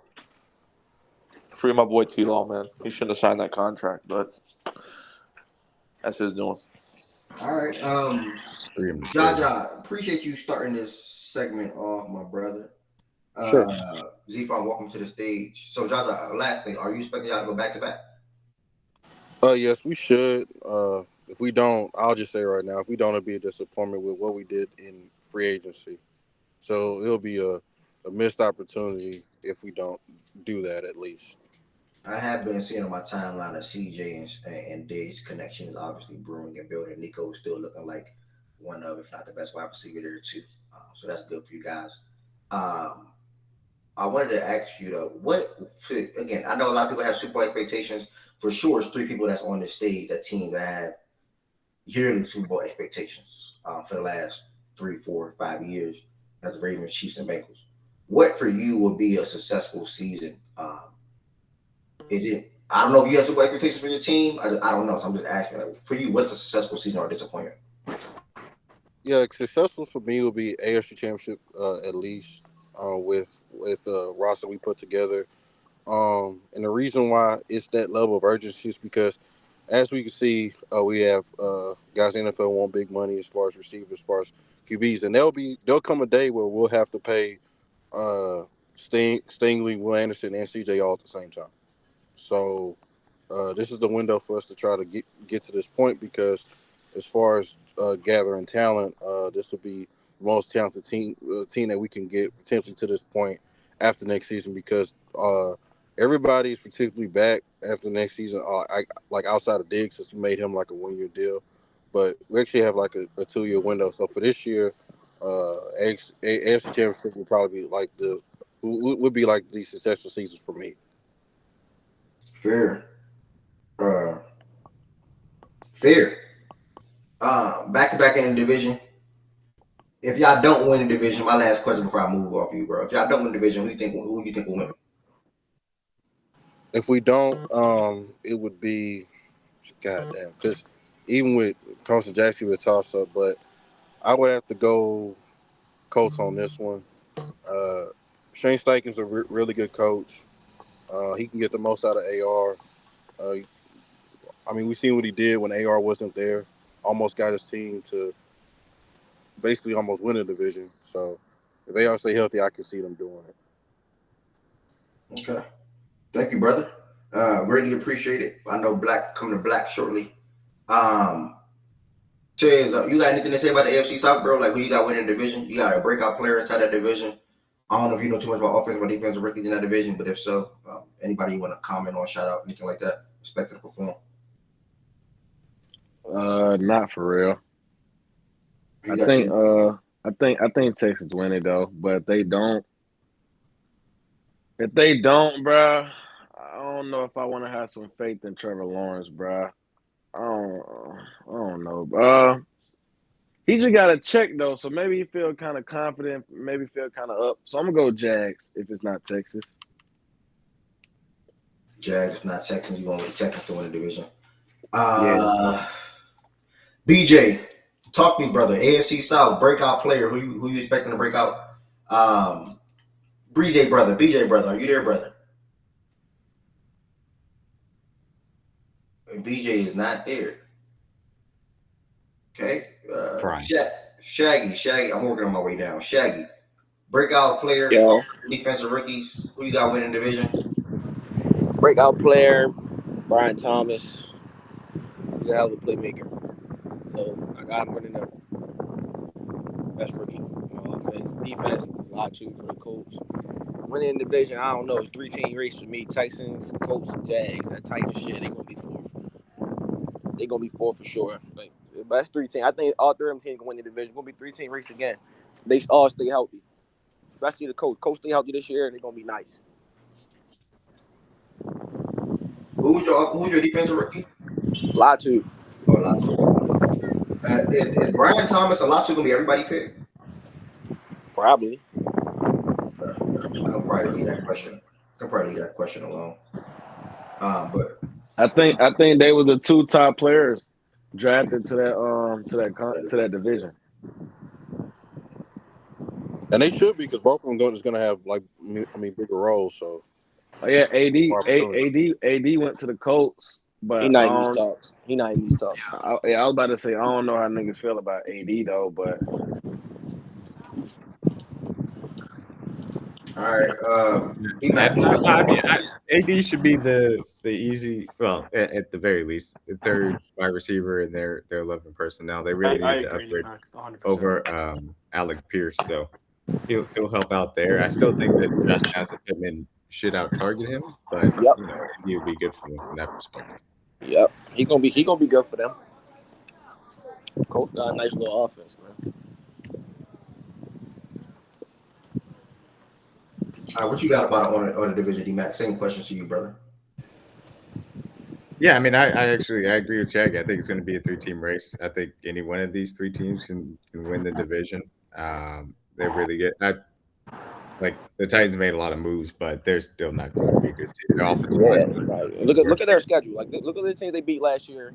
I don't think they're going. They beat up on some bums last year. They played good teams. Then they gave the Ravens a close game though. I think they actually ended up beating. They actually ended up beating somebody that they were not supposed to beat last year. Let's see who it was. But yeah, this year I'm not too sure, man. Like, they beat the Dolphins last year, but that's it. They really beat last year, bro. They ain't beat nobody, bro. They beat the Jags at the end of the year. Jags sold my money. They sold. Oh my God, I hate that game. But yeah, I'm not high on that type this year. No, I'm not a believer in Will Levis. Will Levis was an awful quarterback last year, which is to be expected from a rookie. And people saw the highlights that he was able to have Hopkins make some good plays for him, but down and down it was awful. He had some moments, but that's it. Outside of the moments, he was ass. It's not even Will Levis. It's 32nd offensive line in the National Football League. They got Yeah. 2 things could be true. That offensive line isn't good, and Will Levis also isn't good. I don't expect either one of those 2 things to really change. But offensive line should be slightly better. The offensive break guy said Brian Thomas Jr. and obviously Latu is a popular pick for the Colts. I didn't necessarily love the pick, but I think that he'll be solid for them for sure. On the defensive side of the ball, it's kind of tough to pick out a guy. There's not a whole lot of really interesting defensive guys. Obviously, Lassiter being one of them. Devondre Sweat for the Titans, he's already having character issues as he walked into camp. That's something. But I will say Mason Smith for the Jags, they really need some interior line help, specifically in stopping the run. If he can help from that standpoint, he could be the defensive rookie of the year for this division. Bro, I'm looking at the Titans schedule, bro. That first 8 games is madness, bro. It's legit. It's legit hell. I don't even know where I can pick 2 wins out of this first 8. They first, come on, bro. This is terrible for them. Bears, Jets, Packers, Miami, Colts, Buffalo, Lions. That's the first 8. Wait, who? Wait, what? Say that schedule again. Bears, Jets, Packers, Miami, Colts, Bills, Lions. Who's that? Titans. That's their first 8 games. Yeah, that's a tough start. Yeah, and I got I think I might have had them at like 4 wins. It's not great. Anyway, their best shot getting the win through that first 8 is the Bears, and I don't even know if they're winning that. Who's that for, the Titans? Yeah. But I mean, I would say the Texans are a slight division favorite. But again, I think all 3 of these teams are going to be in, and all 3 of these teams necessarily make the playoffs. So I don't think there's any huge separation there. All 3 of these guys get good question marks. And if you're saying my breakout player, if he's healthy, I think Anthony Richardson's in line to have a great season. He's a guy that I love coming out of the draft. I had him right behind C.J. Stroud as far as that was concerned. What they've built around him, especially with Shane Steichen, who was a miracle worker with Gardner Minshew last year to get that to be a competent offense, I think he can do special things with Anthony Richardson and the talent they got over there. You stay healthy. I like it. Can't stay healthy. You're a Joe Burrow fan saying that. So our breakout players don't have to be rookies. They can be your 2 guys. No, they don't. They don't have to be a rookie. Yeah, anybody think who's your breakout player again, D-Mac? I'm sorry. I had Anthony Richardson. which is not a hot take. A lot of people do. Yeah. And you had who you had winning the division? I'm sorry, Texans winning the division. I had Texans as a slight favorite. Yeah. Okay, it's like, and who be last in that division? Titans. I heard you say a guy named Mason Smith. That Yeah, so he's an interior defensive tackle out of LSU. When the Jags need a lot of help as far as run stopping from the interior is concerned, I think he can help out and certainly give him maybe a little bit of pass rush juice from the inside. Obviously, working off of Trayvon and Josh Allen too. So okay. All right, sounds good, bro. Texans going back to back. Titans will be last in the division. Anthony Richardson, if healthy, is D-Mac's breakout pick. Will Anderson is Rye's breakout pick. Was a high draft pick for the Texans last year. We'll see what happens for him this year. Damn, they drafted CJ and Will, but I think that pick 2 and 4. I think last year that was crazy. 2 and 3 back to 2 and 3 back to back. 2 and 3. Yeah. That's crazy. Will Anderson was a monster at Bama. But thank you, my brother. Black, you active yet? Yeah, I'm here. You hear me? Yes, sir, my brother. Questions, if you can remember them all. Who do you think will be the breakout player in this division? Also, outside of that, who do you think will be the best offensive and defensive rookies in this division? And then do you expect you guys to go back-to-back as division winners? If not, who do you think will win the division? What was the first question again, Ev? My bad. You good. Breakout player in the division. Breakout player. I'll probably go with my guy, AR. I think he's going to bounce back from injury. I think the Colts will look really good without him last year. Well, not really good, but they played well without him. And I think with Shane Steichen, that'll be a nice little combo. What was the second question? Second question was if you tapped in, I don't know how I tapped into college football or whatnot, but who do you think are the best offensive and defensive rookies in this division? Offensive, I'll probably go with Brian Thomas. Yeah, I think he'll probably end up being the Jags' probably number 1 receiver for the end of the year. So I think he get most of the lion's share of the catches there. And defensive,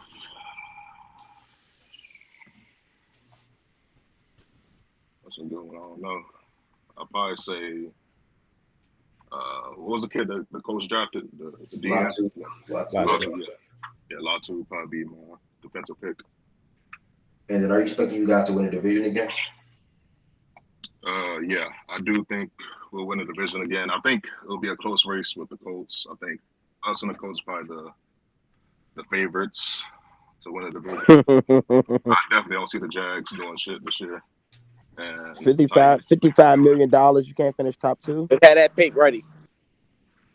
55 mil and you can't finish top 2. Come on, bro. Who? Talking about the Jags. Oh yeah. Well, yeah. I don't give a fuck about y'all. Y'all some shit. Oh, well, go ahead. DJ. You're a Saints fan, bro. Mm-hmm. Talk to him. But what was the other questions there? If you had any. I think you said you expect y'all to win the division. I think it was a division question. That was it. Yeah, I had either us or the Colts winning. Either y'all or the Colts. All right. Appreciate that, my brother Black. I know I had Josh out some follow-up questions, but I don't think I have any extra questions as far as the Texans right now. Bray, welcome to the stage. I can say one thing though that might, I guess, with me to probably everybody, but one thing. So our training camp is underway. You've seen clips, and we know Miko likes physical practice. So, and we know that since we have, I guess higher expectations that Miko isn't playing around. And the reason I bring that up is Petrie had a great season as a rookie. Didn't have so last year. Kind of regressed a little bit, and now Miko has him playing slot corner right now. So, yeah. So that's what I want to let everybody know from what I've seen at camp so far. Yeah, Justin Simmons, man. Who playing slot? You said Petrie? Yes. Yeah, I picked that. Hold on 1 second. I was Z-Farm. I'm about to go to you, Z-Farm.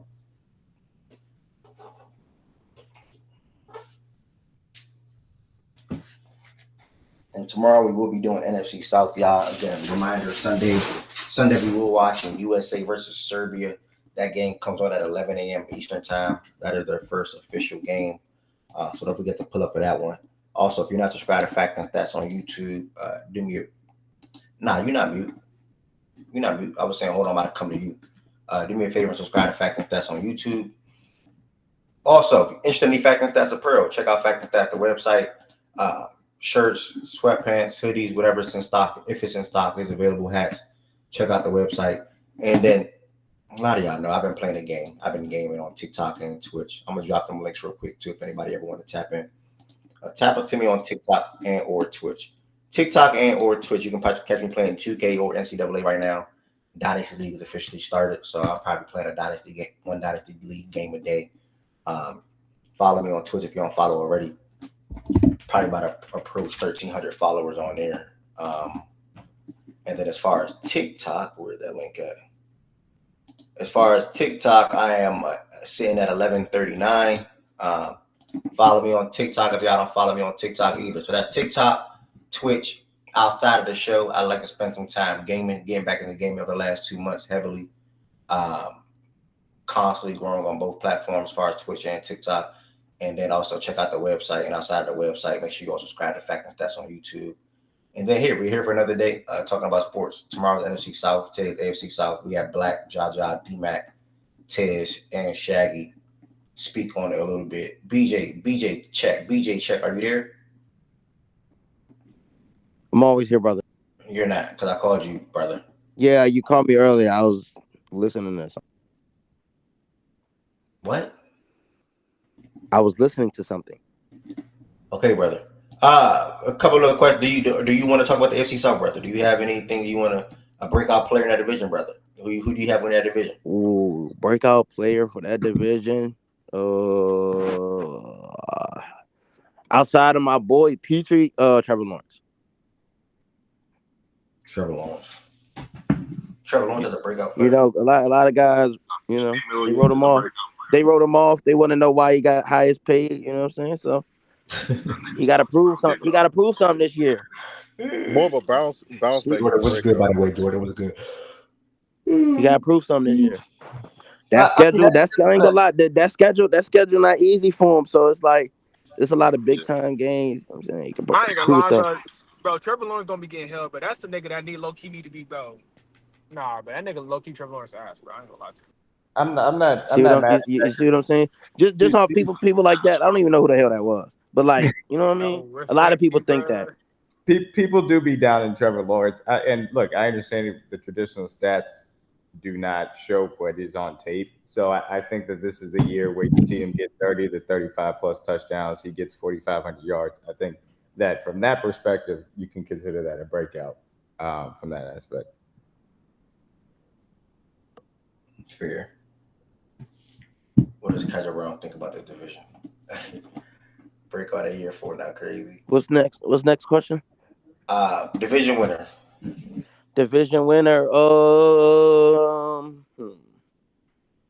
Nah, I ain't gonna say the Titans. That's terrible. Damn. It shouldn't take it as long. Yeah, I'm a ride with Trevor Lawrence. I'm gonna go with the Jags, bro. I don't give a fuck about y'all. I'm going with the Jags, bro. Go with the Jags. I'm ride with Trevor Lawrence. This nigga is a Come on, T-Lo. If I wasn't gonna go Jags, it was gonna be the Colts. Be hating, bro. Bro, how is that? How am I hating? And do you know the Texans bro, never? you put these expectations on Trevor Lawrence, and that nigga gonna go in there and fucking underperform again, bro. Niggas gotta start giving that nigga a fair criticism, bro. Like that nigga Trevor Lawrence is not that guy, bro. He's not the same as these, bro. That nigga is just. He's not that dude, bro. And before you start talking about nothing, I was gonna either say them or the Colts. So it is what it is. You putting money on that, BJ? That y'all don't make the playoffs and win the division? No, that's terrible bad. Win the division? Yes. 50. Send. Yes. Just send a DM, please. Thank you. Kate. Yeah, niggas, dog. Shaq, you talked the same thing last year, brother. So I don't give a fuck. And guess what? At the end of the year, I'm gonna send you that $50 with a smile on my face. Good shit. Because guess what? In the playoffs, you gonna think you're gonna win? We're gonna bet back. Just give my money back. The fuck? Easy. Nigga. So I'm not Jags, losing Colts, nothing. Titans, and no, Jags, Colts, us, and then I guess Titans. I guess. Yeah, I think the Titans last. Titans gonna be one of them teams that put up a fight, but they just don't got enough. Put up a fight. Breakout players. Breakout players. Oh no, it was offensive, defensive. Who do you think be the best offensive and defensive rookie? If it's Brian Thomas and Latu, you can just kick that. Yeah, probably. It's them too. Probably because fucking the Titans got a lineman, and y'all don't put stock in the lineman. So Bean didn't join the league either. What the fuck? Okay, I'm looking at the league. No, Did I miss all the great I talk think today? J.C. Latham has a chance to be the best. Has a chance to be the best rookie of the group for sure. That's definitely possible. But yeah, timeout, Mo. The Marlins just came back.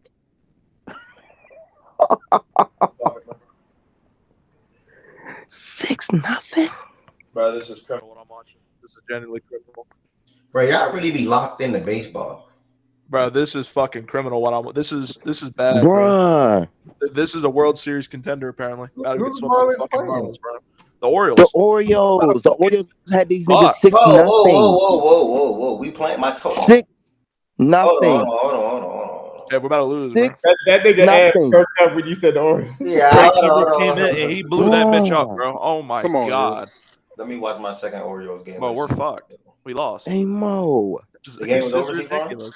Nah, it's over with, bro. Craig Kimbrell. Oh yeah, came so what's in. been the issue like with the It's Orioles? incredible It's damage, kind of bro. like I don't know if it's because I'm not, of course, tapped into y'all team, but It's pitching, bro. It's pitching. That's all it is. It's terrible pitching like this. 3-run lead in the ninth, and they choke it. Yeah, because one crack I seen was because like Hey, BJ. Yeah. I just seen Ellie play in person, and I'm willing to go top 5. Wait, you went yesterday? Bro, you know I'm there, bro.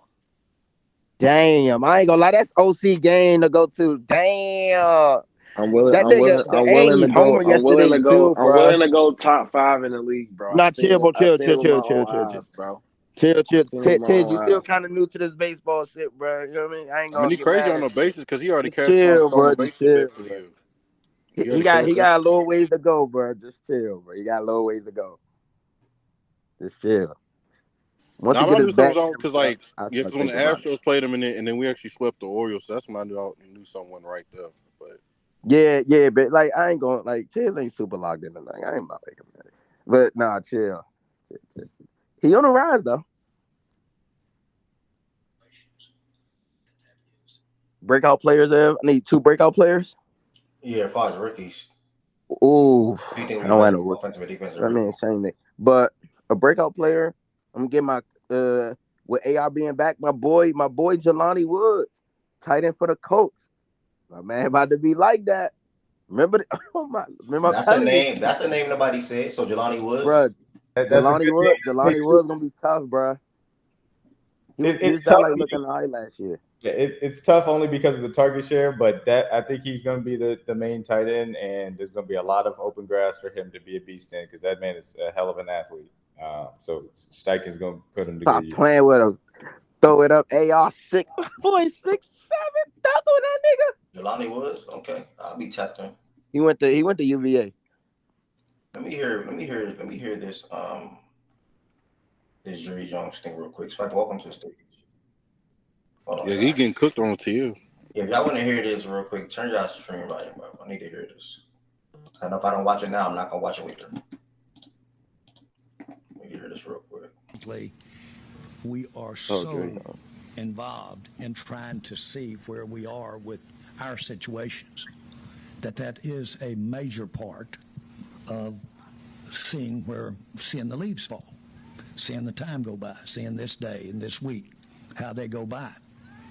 And by the way, fault, I have in my life played option quarterback so many times and wait until the last leaf on the tree.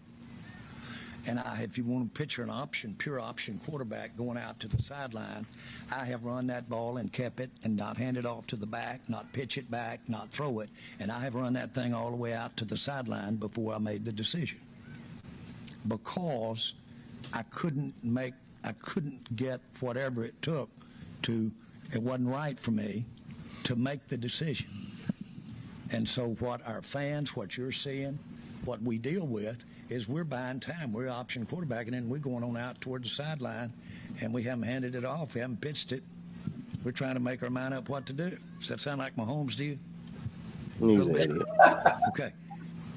It do. Bro, what? Line up what to do. We're out toward the sideline. And so what our fans, what you're seeing, what we deal with is we're buying time. We're option quarterbacking, and we're going on out toward the sideline, and we haven't handed it off. We haven't pitched it. We're trying to make our mind up what to do. Does that sound like Mahomes to you? What? A little bit? Huh? Okay. It do. It really do. Huh? So having said that, I'm just trying to give Oh, you wow. That team's cooked, bro. That's So what we're doing. I need And we're waiting for something to happen in the morning. I need to run. Hold on. Because I couldn't get whatever it took it wasn't right for me to make the decision. And so what our fans, what you're seeing, what we deal with is we're buying time. We're option quarterbacking, and we're going on out toward the sideline, and we haven't handed it off. We haven't pitched it. We're trying to. I'm not trolling. I'm really trying to thoroughly understand what he's saying. Give me one. This is my last time replaying from start to finish.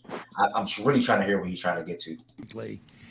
We are so involved in trying to see where we are with our situations that is a major part of seeing the leaves fall, seeing the time go by, seeing this day and this week, how they go by. And by the way, fault, I have in my life played option quarterback so many times and wait until the last leaf on the tree. And if you want to picture an option, pure option quarterback going out to the sideline, I have run that ball and kept it and not hand it off to the back, not pitch it back, not throw it. And I have run that thing all the way out to the sideline before I made the decision. Because I couldn't get whatever it took it wasn't right for me to make the decision. What? And so what our fans, what you're seeing, what we deal with is we're buying time. We're option quarterbacking, and we're going on out toward the sideline, and we haven't handed it off. We haven't pitched it. We're trying to make our mind up what to do. Does that sound like Mahomes to you? A little bit? Okay. It do. It really do. So having said that, I'm just trying to give you a description here. That's what we're doing. And we're waiting for something to happen in the morning. So they're not paying. No. That's Yeah, they basically need to what go the- ahead and do what they did to Biden. That jumbo word salad was basically, we're not paying him unless he takes us to the promised land. Cool. So nice.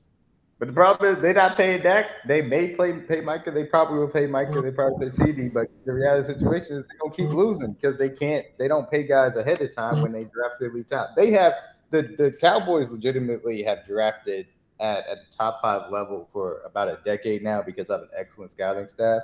Mm-hmm. And they are awful at keeping that talent together on reasonable contracts because they wait so fucking long. Yeah. I mean, they couldn't pay Henry $9 million. They couldn't even match our offer for Derrick Henry. So I don't know where this money's going to come from that they got either. That's also a main concern I have with them. But we'll see. Yeah, that's what I got from Shaggy. He's not going to panic and pay whatever they want because it's not right for him. He was saying so he'd be indecisive, basically like Mahomes. Like I don't. That Mahomes, Trey walks after this year too, but he's a free agent too. My issue is this: it wouldn't be a panic to pay all pro players all pro money. It wouldn't be a panic to give Dak a market deal, in my opinion. That's not a panic move. That's the thing for me. If you were trying to pay lesser players and hold out on that standpoint, I understand. But not these guys. These guys have earned it, in my opinion. But you think he's going to be the first to hit $300 million? Who, Dak? Yeah, because that's what I think. If he hits open market, he's getting $300 million from somebody. But you know who's going to hit $300 million? You're not, but somebody going to pay him that. You know who's going to hit 300 mil next offseason? Brock CJ Purdy. Stroud. Now Brock Purdy. They gonna cash that nigga out. Well, I was thinking. Well, shit. I mean, if Green Bay wants to do it, Jordan Love can also. Jordan Love may do it. Even though he's unproven, I mean, they could also, hey, Yeah, trying to play right here. But yeah, I'd give it to. D-Mac, I don't look. I was talking to. Oh no, I was talking to Love actually, bruh. I don't think so. Your mic cooked, bro. I think they'll give him a friendly deal. Y'all taking 8 weeks of game plan, a playoff game. All right, cool. Oh, that shit. That's I gave you a shout out today, Spody. What's the word, Mo? What's happening? Oh, Shaggy had sent me the playback, but I had just not got on Twitter because I've been at work making a little money and shit. You know, I had opened up the second sex though, so I've been kind of busy. But I had seen he sent me the playback. I forgot y'all was on playback, so I just joined the room. Yeah, a lot of people. Yeah, you normally be at work, so I was like, yeah, a lot of people do. Like I said, I'm pretty sure if it was on Spaces, it'd be a little different outcome as far as talking about every single division. But I'm glad I'm Shaggy on did there that. now though. I done found y'all playback, so I'm here now. What's poppin'? What's good?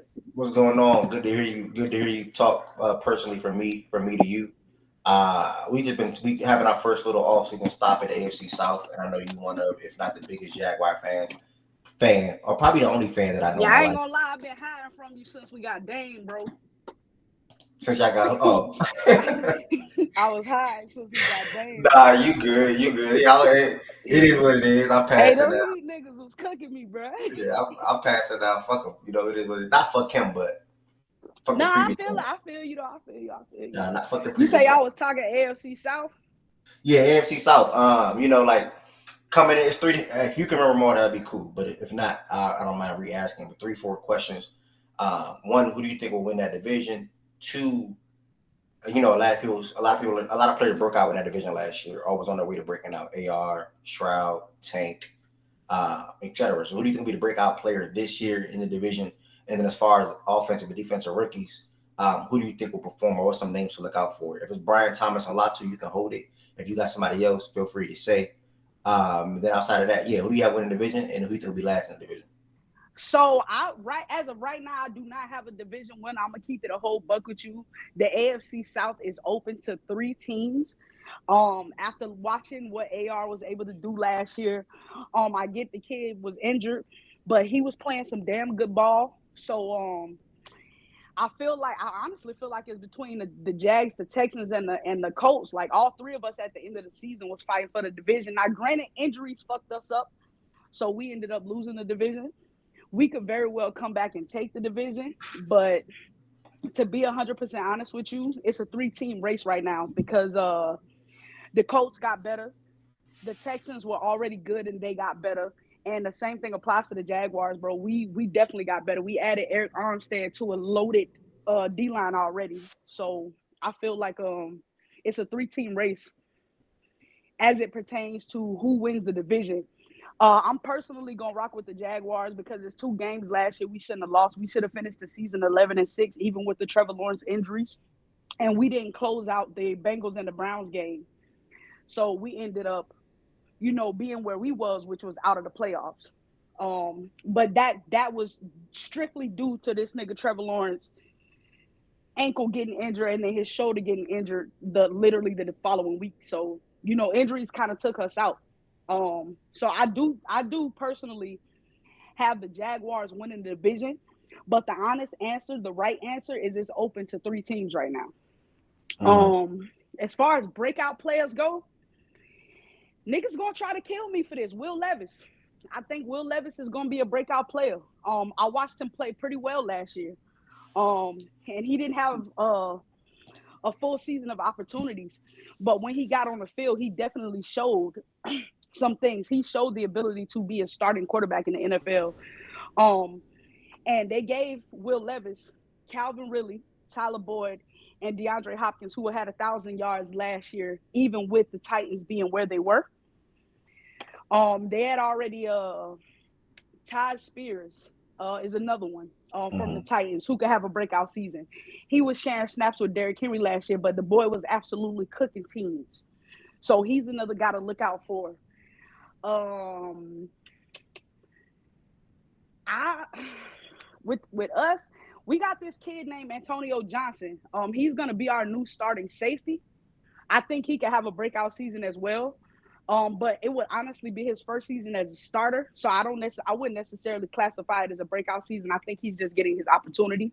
We actually stole him in the draft last year, round 5. He was supposed to be like a first, second round draft pick. And what was your other question? I heard you What was that name again? breakout That starting division safety. What was winner that starting safety again? Andre what?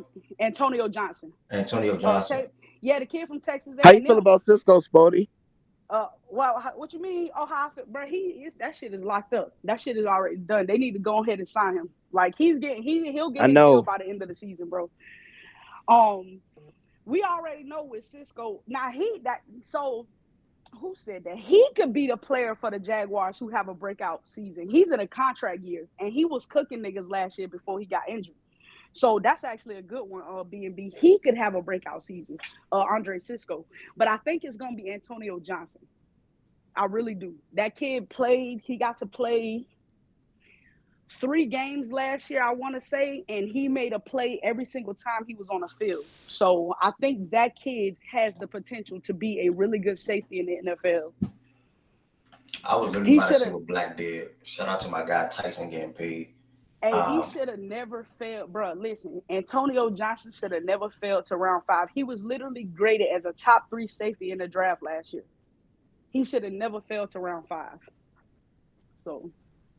Okay. Any reason on why he failed? Oh yeah, you see Tyson got paid. It was some bullshit. You know they put some shit out. Jaja, you know how that shit go. They put some shit out about him not taking football serious or some bullshit, bro. And he fell right in the Jaguars' lap. He fell right in the Jaguars' lap. Tyson Campbell, that nigga got paid, but Jaja's in one of my group chats. He could tell you I had already told niggas like a month ago Trevor Lawrence and Tyson Campbell was about to get their contracts. We already knew that was coming. Mainly because it's a guy named Dilla. He's a Jaguars insider, so he be leaking shit to our Jaguars group chat. And he actually told us the night before Tyson Campbell got his contract, the nigga tweeted out, "Oh, we having soup in the morning." And we basically talking about Campbell soup. And next thing you know, that nigga got his contract dropped. We already knew what he was talking about though. And he in 2022, he was literally he was like a top 5 cornerback in 2022. 2023, unfortunately, he had a hamstring injury. So 2023 didn't look as good. But I'm glad we paid him. I was so glad we paid him, bro. Tyson Campbell. Okay. I think my last question was offense and defensive rookies you expect to perform in that division. If you outside of Brian Thomas a lot too. If you got anybody else. All right. So Will Anderson Jr. can have a 10-sack season. I see that for him. I was watching some videos of the Houston's defense right now. And they pretty much doing to Houston offense what the Jaguars defense with Ryan Nielsen as our fucking DC now is over here kicking the shit out of the Jaguars offense for the last 2 days in training camp. See, I don't get mad at stuff like that. I like that type of shit. And from what I've been looking at, that damn Houston defense is on dope right now. Like they is smacking shit left and right. So I think you said rookie. He would be. Yeah, I'm listening to you though. Yeah, my bad. Bro. I'm letting you do your thing. I ain't gonna cut you off. I'm letting you do your thing. So a rookie, offensive and defensive rookie. You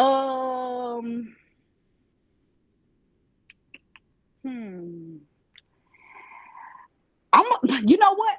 I think Adonai Mitchell can have I think he's gonna be playing with a chip on his shoulder, and if him and Anthony Richardson can form the type of camaraderie that a really good wide receiver and a quarterback of his caliber should have, then I think that shit could be beautiful, bro. I'm not even gonna lie to you. Adonai Mitchell is very fucking talented, a very talented wide receiver. I get the whole diabetes thing, this, that, and the third, but he is obviously showing that he's taking the steps to do what he needs to do to take care of his health, and he's taking his football career serious from what I've seen since the draft.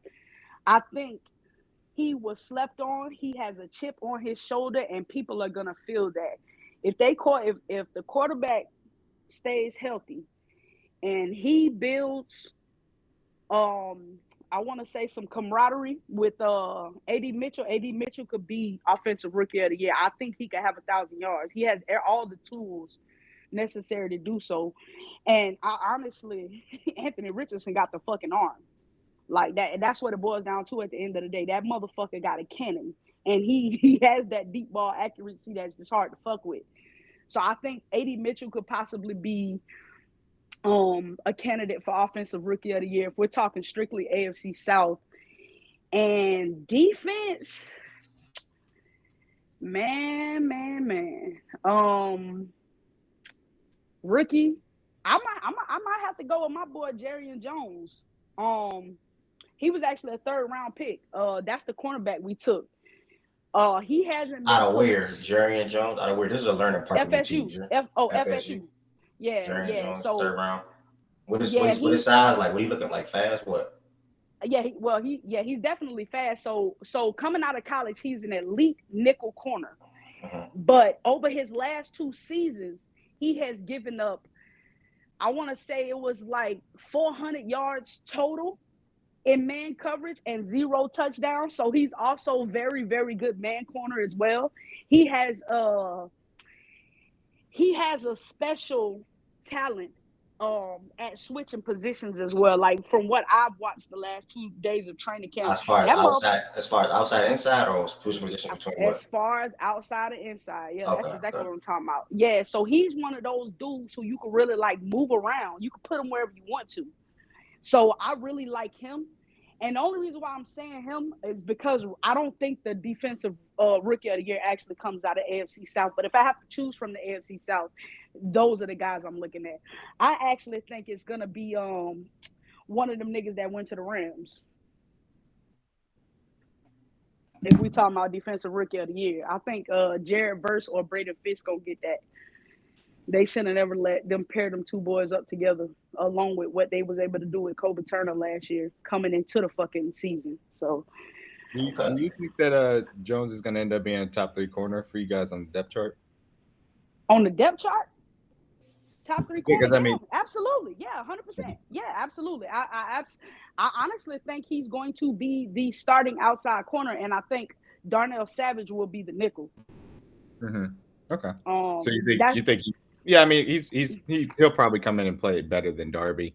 I really Darby, but see, that's D-Mac. That's the funny thing. This nigga Darby. So the cornerback competition in Jacksonville is tight as fuck right now. It's only been 2 days of training camp. Every single one of those guys, every DB from the safety to the cornerbacks, have all been making plays for the last 2 days. So that competition is tight. He could very well not be in the top 3, but I personally think he's going to be the starting outside corner at 2. I think he'll be the second because Tyson Campbell's obviously the one. Yeah, I liked him and Renardo at FSU. Both of them had really good seasons. So I wouldn't be surprised to see him out there for you guys for sure. Yeah, they love that motherfucker, bro. They love that Jerry Jones kid. They love him. Like, they absolutely love him. And he's doing, you could tell he's doing everything in training camp to try to secure that starting CB2 spot. So it's his to lose. He's doing everything he need to do, though. Like, he looks very, very, very good, very promising. He's about 6 foot. Yeah. I'll tell you what, and we talked about this earlier. He's got that physicality to him. FSU and LSU played earlier on in last year, and that was the best tape that any secondary had versus Brian Thomas Jr. and Malik Neighbors. I'm sure Brian Thomas is a little annoyed to see him again, but that was the best tape I've seen any secondary do against them too. I'm sold. I'm literally typing it on my screen right now, so I can have it on my tabs for watch it later. Jerryon Jones. I'm assuming Jerrion. Is that it or no? I think it's IAN, if I remember correctly. There's so many damn prospects, man. Yeah, I'm sold. Jerryon Jones. IAN. Yeah, IAN. Jerryon Jones, Florida State down bad. I'm sold. Yeah, I'm tapping in this dude later. 3 months ago, 2022 highlights. All right, Spody came in and she was talking that talk. She broke a lot of different things down. Obviously, I'm upset she didn't have a division winner for me. You know, she said she had to lean. She would lean Jaguars. I believe she at least gave me that. Yeah. Because that's how it should be like competitive this year. Like this might be the most competitive in the NFL. Am I off by that? Stop it. Stop it. Okay. Well, then stop it. Stop it. No, I mean, the Titans are going to weigh you down, but I think that top three is definitely going to be a hell of a race for sure. Yeah, And that's more than other divisions will say. So. Oh, that's nice. Wait, what'd you say, D-Man? Yeah, I was saying that top three is definitely going to be a hell of a race. I would still have both of the North divisions ahead of the AFC South, but it's going to be a lot of fun to watch them three battle it out. Yeah, because we're gonna get into this probably early on because I just want to see when North gets here if it's 2-team race or 3, but that's later on. So we're gonna see for sure.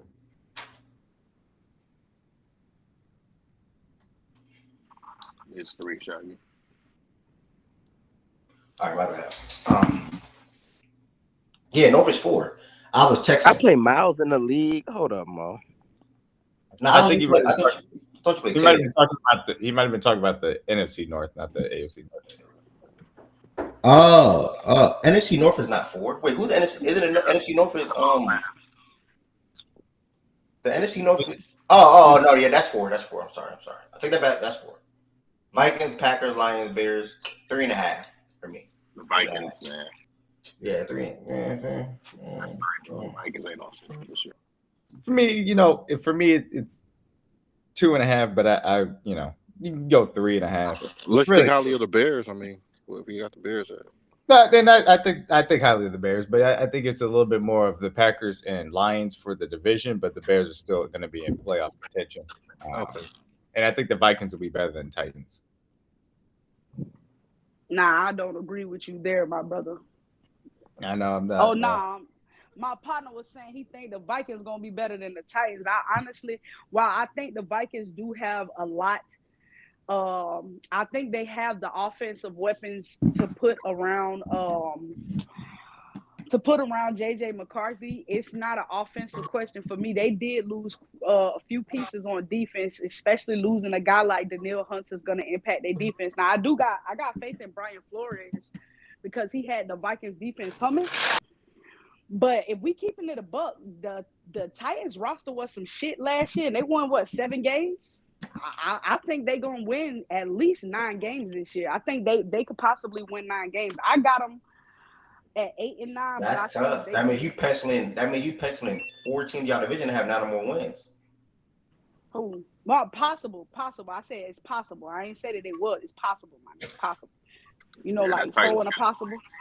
Like 4 and a possible. They got like the worst. They got the easiest schedule in the AFC South, bro. That shit is gonna be.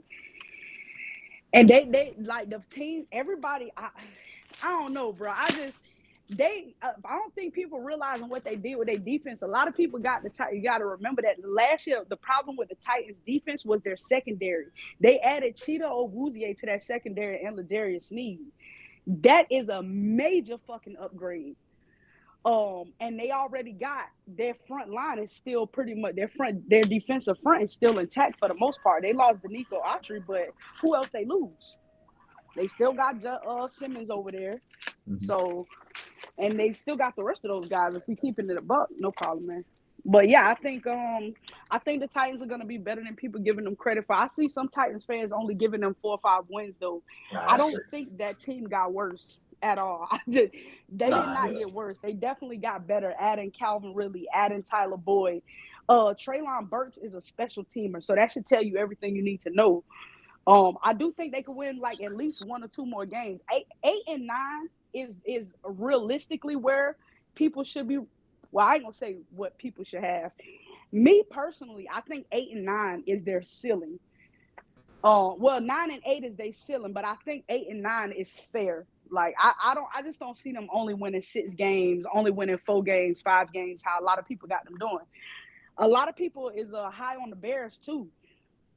I'm gonna tell y'all something. Caleb Williams, like people thinking Caleb Williams about to come in and have some CJ Stroud performance, bro. We don't see that shit every year. And until we see the Bears line healthy, I don't know if y'all watch a lot of college ball or not, but me watching USC, Caleb Williams, when that pressure get to him, like this the NFL, bro. You was able to run away from them college dudes who didn't get drafted. This NFL is a lot faster. He's not going to be able to scramble the way he was doing to save USC in that bad O-line. And sometimes last year he did not look good when the pressure got to him. So I have questions about Caleb Williams because of the Chicago O-line. Yeah, Spody, he got three I number was gonna one say wide something, though. receivers. He got what? I said he got 3 number 1 wide receivers. Isn't it? Oh no, That's I don't what they disagree expect. with He's you that- expected to cook. No, listen, I don't disagree with you. I think having DJ Moore, Keenan Allen, and Rome Odunze is a luxury. Like That and let's you keep don't it- think that's a good bailout for him? No, that's not a bailout because I'm gonna tell you something. Those wide receivers cannot be effective if they can't stop their quarterback from getting hit. Like that is a thing, bro. Like I get, yeah, you can have the greatest wide receiver on your team. If your quarterback can't get the ball to you, what good are those wide receivers? So that's my question with Chicago. They dealt with a lot of injuries on the O-line and a lot of mid-ass play on the O-line last year. They did upgrade a lot of their team, though. So we just got to see how it look. I'm just not how Chicago, how everybody else is. I honestly got Chicago winning like 8 games. And really, I got them. I'm really leaning towards them winning around 7 games. But I also realize that Caleb Williams is a rookie, and people are putting expectations on rookie quarterbacks that shouldn't be there anyway. Like, everybody's not Patrick Mahomes. They're not about to come out here and fucking take you to the AFC Conference Championship the But first he year. walked into the best situation in a long time. No, because CJ walked into a really good situation, and yeah, he was able to. He walked into a decent situation. But he didn't walk into a good situation. He walked into a decent one. Wait, you saying CJ walked into a decent situation? A decent one compared to Caleb Williams, who's walking in with 3 number 1 wide receivers. Imagine if CJ had that. Well, I mean, Caleb been a better one. That's a great situation. I could argue that CJ had 2 number 1s last year. Like, what are we doing? I felt Yeah, like that's a lot of bro. Come on. We're not looking at Nico Collins. We're not looking at Tank Dell. Bro, first of all, half of your fan base is arguing about whether Tank Dell is the number 1 or Nico is the number 1. That's number 1. I'm literally in an AFC South chat with hella fucking Texans fans. I'm not just pulling shit out my ass, bro. No, but neither of those guys were looked at as top level wide receivers. None of them are realistically number 1 wide receivers. I'm talking about real legit league number 1s. Before the season, number 1. nobody was putting Nico Collins or Tank Dell in top 20 talks. That was not a thing that happened. That don't have, bro. Okay, that's fine. I don't give a fuck what you was talking about, the nigga. What about what you see? Not what everybody's talking about. I'm saying from the standpoint after CJ Stroud came in and elevated those players, that's when they got that level of happened. That when he was walking into the situation, people weren't beforehand being like, yeah, that was the point. Tank Dell got drafted the same year that CJ did. So I'm not finna. I get what y'all trying to say. CJ elevated those players, but Nico Collins was doing good with. They not better than Chicago. He was a good young wide receiver, No, but he was not talked about as the say, number 1 guy. wait, I didn't say the Texans wide receivers were better than Chicago. No. I responded to somebody in the chat. Not you. Oh yeah, nah. I'm not saying that. What I'm telling you is, I'm not going off of what y'all thought. I'm going off of what I seen. And what I seen was CJ have 2 really good fucking receivers last year. Tank Dell was damn near unstoppable, and Nico Collins was cooking niggas every fucking week. Like, we talking about going into the season, though. We talking about going into the season. You're arguing about something else. My pushback was that before the season, people were not looking at that. Even situation. during the season, the idea we literally just let her come out here and say Tank Dell is a 1 or they have 2 1s. Like, come on, let's be serious, bro. He performed well relative to his role, but there is not a good offense in the league that Tank Dell would be the best wide receiver on. There's just not. Hey, and that's what I was saying. Hold on, wait. All right, so if that's what you want to go with, if you have to put him on other teams to try to say that he wasn't a number 1, then that's fine. But literally last year, talking to these very same Texans fans, Tank Dell was the number 1. Nico Collins was the number 1. Literally going into this offseason in our very fucking sports space, these niggas was arguing about Nico and Tank being number 1s over Stephon fucking Diggs. Over Stephon Diggs, bro. That just means they're idiots. They're fans idiots. are extremely happy about their team. That's not. I don't know if that's really the best barometer. I'm not gonna lie. Tank Dell, did he even average 7 targets a game? Oh, all right, you got it. You got it. I'm You really asking. asked that. That's crazy. Nah, no funny thing. That Dell shouldn't was name a shouldn't really even be good brought up. prospect. I don't think that we're talking about the situation how it was beforehand for CJ Stroud. It was not talked about the way that it is right now. Their offensive line Exactly. was That's facts. they had people in and out Yeah, of the but line. y'all trying to tell me that a wide receiver that put up Tank 1,300 Dell. yards on We talking about 80 before the Nobody is receptions season, talking about Spody. Nico. But not a number. Spody, we're talking about going into the season that he And was not even looked at that during the well. season, okay, Nico performed very well. But Nico performed very well.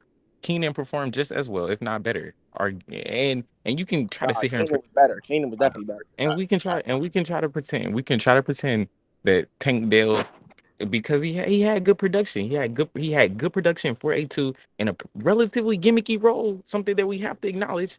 He's not no fucking one. He's not fucking with DJ, and probably he's not fucking with Rome. What you mean? I say Probably he's nowhere near on Rome's level. Don't ever I'm say only no saying probably. probably because he's a rookie, bro. And you know how niggas be. He's He hasn't nowhere near played. Rome. I don't He's give a nowhere fuck, near nigga. Rome. Raw motherfucking Yeah, Aduze, don't ever nigga. do that. Nico Collins might not even be Raw on Rome's level. Aduze, nigga. What we doing? Don't disrespect Rome.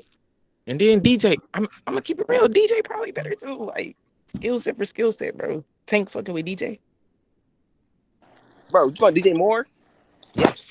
Bro, we Yeah, I know mean, the answer to that, bro. we I'm agree, asking generally Spotty. speaking, that the Bears are a really good situation for him. I think that 7-9 wins is a very reasonable expectation for the Bears. I think the offensive line is fine. You know, my I say question about mark. 6 to 8. 6 to 8. Yeah. My question mark really for the I Titans feel is like more that's so. consensus though. When she said, that's why I was confused when she said 7. Like that's just so much lower than what everyone thinks. Like everyone thinks they're gonna win 11 games or something. Like, But she don't think Caleb Williams is gonna have the season y'all think he's gonna have though. My thing with Caleb is people point to what was going on at USC and him having to run from pressures. They weren't running an offense. The offense did not exist. He's going to be in a much better offensive system than anything that he's had throughout the entirety of his career. And that's going to help him from that standpoint too. And I think their offensive line is solid. I know they got a lot of young guys. I thought they performed admirably last year. I expect that to improve as well. And, as far as the Vikings versus Titans go, I just believe in Kevin O'Connell and Brian Flores more than I do in the Titans coaching staff. I got to see those coaches be able to elevate. There's a lot of really good names that they brought in. I need to see that they're being able to put in positions to succeed from that coaching staff. I lean a little bit more towards the Vikings have because I think Flores can get a solid defense even with bringing in Dallas Turner for Daniel Hunter. I think that Kevin O'Connell can have a solid offense even with. That was a debate? Or what's it called? Y'all debating Vikings Titans? That was the start of it. Oh yeah, the Vikings for sure gonna be better than them. Yeah. They play each other? They do play each other. I'm telling y'all, bro. I told y'all the Titans gonna be in that top 3 pick range this year, bro. They gonna be. I mean, I'm not gonna lie, they're awful, bro. yeah, the Titans are ass. They have a lot of big names though. But at the end of the day, bro, like they have a mango at the quarterback. Their offensive line isn't good, bro, and their secondary isn't super talented, bro. Like all the most valuable position groups, they're mid. Except, even passers, they don't have a bunch of talent. They overperform their expectations yearly, but that was with a really good coordinator and a really good defensive head coach, and they lost both of those. Yeah, the only thing is I can see the offensive system helping the Titans a little bit more than what people think. But you think so? Yeah, because they hired that head coach from Cincy, so yeah, Brett. That's the upgrade over Brable. But he's not like really. Bryce what system though? What is his system? We never seen him call plays. Talking about Callahan, right? Yeah, he didn't call plays. Yeah, I'm just saying that I'm anticipating that coming from Zach I'm Taylor. not even disagreeing with you. I'm asking you a question. And the question is, as far as the system. Yo, the Bryce guy, that's the black guy, right? What is his system? No. Why you say like this? Who's the Bryce guy? That's the guy the Bengals fans was hyping up. He was the offensive coordinator for the Bengals. Yes. Yeah, I remember him. That's the one they said that should have been calling the plays in Cincy. Okay, I remember that. Hey, all right. So look, real quick. I'm gonna just make my point from a different standpoint. Scratch the whole wide receiver shit. I'm personally not putting. I get that everybody's calling Caleb Williams a generational talent. They did the same shit to Trevor Lawrence. Until I see him be successful in that system, I won't put those high expectations on him. If that makes sense, that's pretty much what I'm doing to. when you say they did the same thing for Trevor Lawrence, if the They expectation, call this nigga a generational talent, left and right, brother. They told y'all this nigga was a generational talent, and so because of that, him okay, coming into the first season, if he okay, did let's just be serious. There's no way that you can compare the situation for the Jaguars in year one. That's fact. wait, I And if we're wasn't comparing. No. I okay, didn't so compare the allow me to finish. situations. Allow I me to never finish. brought up. Allow You me to didn't let, finish. bro. You didn't even let me I'm not finish my making a direct statement, bro. statement to what you said. I'm But not even making a you direct didn't let statement. me finish my statement, Eli. So I'll let you Go finish. But ahead. what you could do is let me finish what I was about to say Go to you. ahead. So my thing is, just because they're calling Caleb a generational talent, I don't have those high expectations for him year one, especially going to the Chicago Bears, who has never done anything good for a quarterback that's been in their system. So my expectations are tailored to the organization and the fact that he is a rookie coming into the NFL. That's literally all I was trying to say as it pertains to the Chicago Bears in general. I'm hit, Bear. I was watching that joint. I was gonna say before Eli finished, Shout I out agree Dylan with what Season 4 times. Bodie is saying. Like, I don't have crazy expectations either because of the fact that one, the Bears have a new coordinator and the coach isn't that good either. Then on My bad. top of that, Caleb still has some struggles in college, and I felt like Cliff was to blame for that at certain times, but he also made some mistakes when it was under pressure. But that doesn't mean the three receivers he have can make him play even better. No, That's what I don't agree with that. I do agree having that talent of wide receiver room should make him better. My questions again is the O line. If that O line don't hold up, he's not going. Those receivers are not going to be able to help him as much as But they should be able to. and here's there was a better brushing O and, line right now and than what I last was year, Eli. and what I was gonna say is that there's really no indication that this is like a bottom five offensive line or anything close to that. Even dealing with injuries last year, they categorically were not that. And if even when you say like Trevor Lawrence expectations, right? If we're acknowledging year two or year one that is, year one Trevor is not very valuable for the data set. If he performs like Trevor did the last 2 years, even ignoring all the context, just statistically, I mean, That's successful though. that's a pretty Yeah, good that's starting point. That's a pretty good starting point, and that's good enough for them to win 9 games. So I don't know, bro. Even if you're yeah. not, No, I agree. nobody is. Listen, I don't I think agree with anybody is you on that. expecting him to compete for the MVP. I just think Now, people. Eli, I'm not disagreeing with you on that. If he could come in and win 9 games, that to me, I'm so that's another reason why I set expectations. Honestly, if I feel like if Caleb Williams come in and go 8 and 9, that is a successful season. The reason why I say that is because they got one game better, and it's just his rookie season. That's all I'm saying. I just don't have a high level of expectations for a rookie quarterback, even if they're calling him generational. Bro, you got Bears fans telling us these niggas about to go 11-6. That shit is not happening. Yeah, that's not A happening. fan of a team is always gonna like. Come on, a fan of the team is always Yeah, no, I like. feel that, but that's what I'm saying. That's why I wanted to make my With the point because but I with wasn't the disagreeing with what what is you were their over saying. over under for Vegas? 7.5. I don't Seven, have that shit. 8, something like that. If I Like had to guess, those it's are 7.5. like I'll tell you. those are No, those are my the bad. It's it's 7.5 or 8.5, depending on what sports book you look at. so it's like I feel like FanDuel game. I It's think eight if and a they half. get a game better, bro, I think if they win 8 You said games, they that should is at a 9. They successful should at season 9, for D Mac. Caleb Williams. 8.5 at FanDuel. Yeah, I agree with Yeah, Spody. they If they getting get overrated. They getting overrated. I think that's a successful season for them. Yeah, if they're just one game better, that is a successful season for Caleb Williams. My thing is, bro, I'm sorry, bro. The Bears have never done anything good for any of their fucking quarterbacks. I have a very hard time But are we gonna putting the judge the roster? Are we gonna judge what they put around him based on what the Bears have done historically, or based on what those players have done, even as recently as last year? I mean, so for me, bro, I'm basing it off the organization 100% contributes to the development of that quarterback. So yeah, I do. You I just mean, think we the can talk. logo? Like, what do you mean? No, it's I not don't the fucking bro. It's not there's no, bro. You can't be this dense, bro. You can't. There's no I way. need you to What about the explain quarter? because the play All caller right, is so not the same. The play caller is not going to be the same. The situation exactly. around him in terms of receiver play is not going to be the same. So what are you? So the entire offense that they're bringing is new. Let's start there.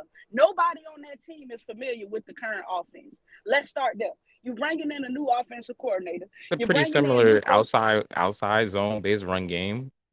play action is probably going to be heavy play action based to put them in non-pure drop back situations. But you're It's a speculating to different. make your point, It's man. I'm You not speculating to make speculating. your I'm point, going bro. off of what they ran last year and what Waldron runs, and it's not that much dissimilar. Okay, so if you're telling me that and them niggas was trash last year, and you telling me they bringing a similar system, A and they system weren't that's been good more last year, with so better I'm players that's been bro. successful Listen, in the Yeah, ain't and past. nothing wrong with the me. quarterback play is gonna be better. In 2022, Seattle was obviously a pretty good offense. Waldron called the plays there. It's basically a lot of the Yeah, so they play. probably are going to be better, but bro, I'm not stamping nothing. I'm okay with Just because they're the telling Bears, y'all though. what I probably no, nigga. It's not just because they're the Bears. Bro, you say that they O line was not bottom five. That's fine. They don't have to be bottom five to not be good. Their O line was not good last year. Like, let's keep it Yeah, a buck. and the best offense in the And league's O line half the wasn't time, good either. So I don't. the best offense. I mean, all right, bro. If you say Were the so. 49ers not the best offense in the Who? league? And their offensive line wasn't good last year. Categorically, it wasn't. It wasn't the worst. It wasn't terrible, but it wasn't good. But they made up for it Yeah, in a but bunch it of different doesn't. ways. Bro, you're talking about a rookie. So okay, so you're expecting a rookie quarterback to produce behind a bad O line. Gotcha. I I don't don't have expect those that. expectations. I don't expect say a rookie quarterback to be in a lot of pure drop back situations in a similar way that CJ was it. That's So possible. I'm not disagreeing with you, Eli. Let me tell you something, bro. You the only one combating here. I'm not disagreeing with nothing you saying. What I'm telling you is I'm okay saying it's possible rather than stamping it because I don't know. I'm okay with being unsure. It's not my team. But I just don't have the confidence in the Bears as of right now. They have not shown me over the last, and fuck the history. Let's talk about what have you done for me lately. What have they done with their quarterback in the last 3 years? they don't have the same play caller. I don't know what value that is. I'm not gonna lie. What It's I the do, same head coach. what I do know is that they have a general manager who was given a situation that was in the dirt. That was undoubtedly one of the worst situations in the entire league. They rebuilt their cap situation, and now they're in a good position. So, from all I know, the decision making has been good. The roster is So what relatively you want good. me to say? The They dude, gonna win 10 games, bro? 8 games ain't enough for you? I don't Like think I I don't ever know said what more that. you want me to do, bro. I say if they win 8 games, to me that is a successful season.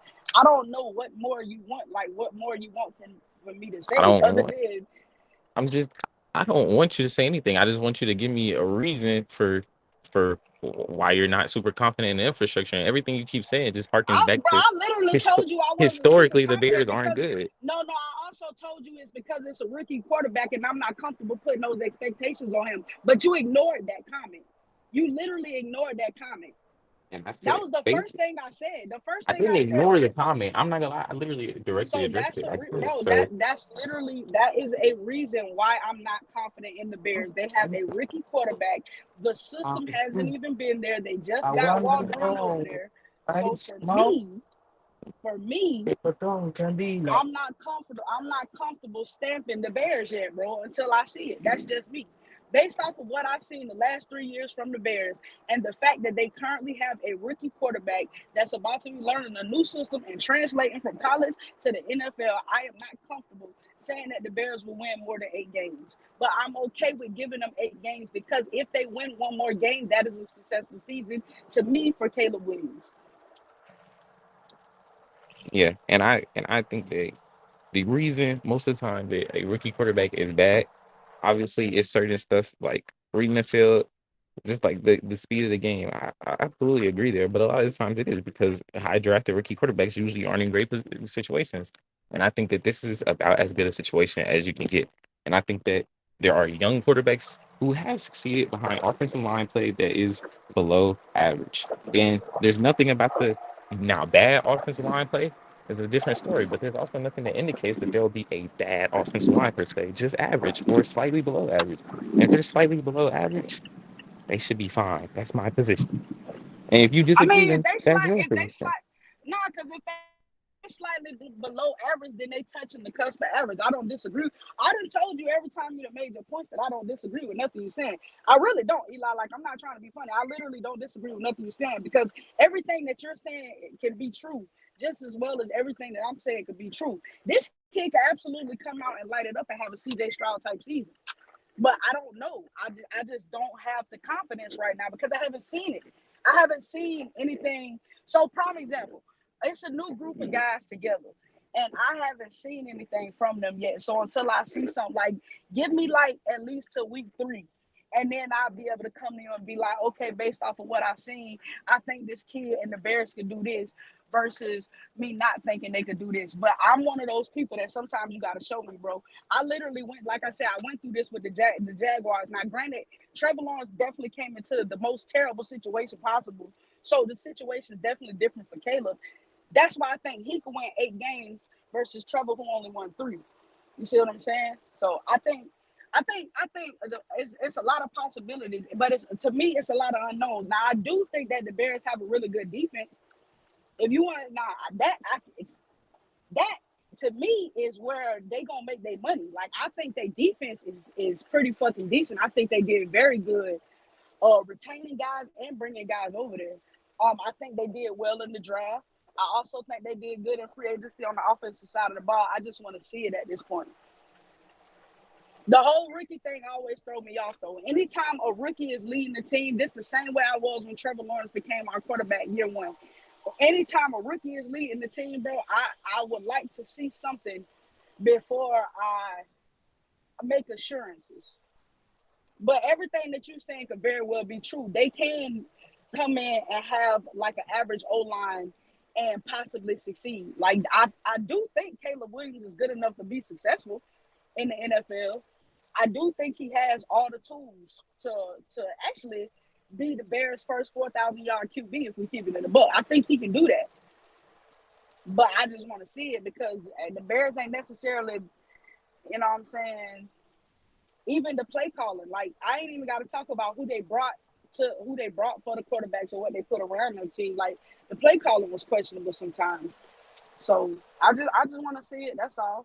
Yeah, I mean, I understand where you're coming from, and specifically your critique of Caleb under pressure. That was really the only thing with his profile that I personally had an issue with coming out of college because he was not great in a pressure to sack ratio standpoint.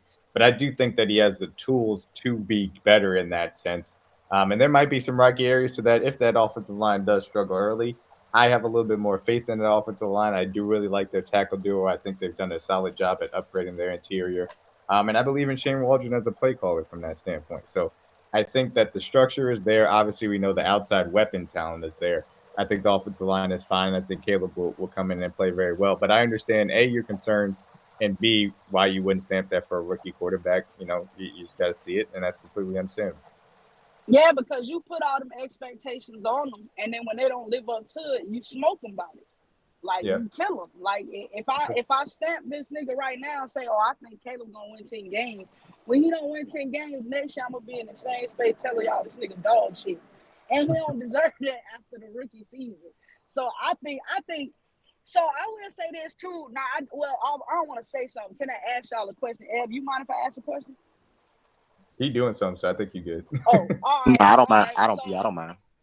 Okay, so my question to y'all is, what if the Bears have the same record as last season?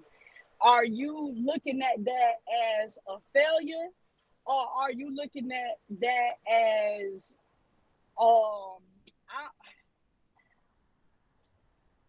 clearly, I mean, you wouldn't call it, would you call it a success? Would you call it a wash? Like, how would you look at it if these niggas go 7-10?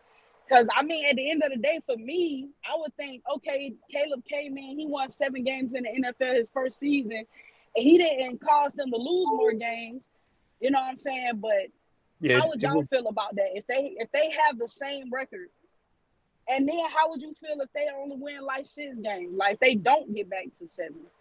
It would all depend to me on how it looks. If the offense looks how I think it should, and Caleb comes in and plays very well, then that is the most important part of what is going to happen this Bears season. If the defense takes a step back, then I'm saying, okay, you have a defensive head coach. The defense took a step back, had some regression. That means you need a new head coach. You need to bring in a new defensive system. Hopefully you can keep Shane Waldron as offensive coordinator as far as the structure is concerned and continue to move forward in that standpoint. If Caleb comes in and those pressure issues are, significant. The offensive structure does not help them better than what it should at a USC. They aren't able to use those weapons. Then that's more of a concern for me. Yes, the record, yeah, it's an easy way to kind of judge it. But like if you win 7 games, the offense looks out his and the defense takes a step back, I'm going to look at that as a success for the Bears franchise, not necessarily for their season. From that standpoint, for me personally, it all depends on what it looks like to get to those 6, 7, 8 wins. That's actually a good question, to be honest. I'm on the fence of, and I like the way you answered it. Asked it, and also said things to it. Because Caleb technically will be stepping in and winning 7 games. You can't be upset at that. He's a rookie quarterback. Granted, do they have a better team from last year? Yes. So can you probably expect them to even win more games than last year, or even a game? Yes, because one, Caleb better than any quarterback that they had last year, and you add Keenan and Rome and etc. You're instantly a better team. So 6 games, I'll be upset at. As far as a Bears fan, I definitely they should at least hit that 7 mark again. But for me, I want them to at least go over it, even if it's by a game or 2, personally. So that's how I feel about it.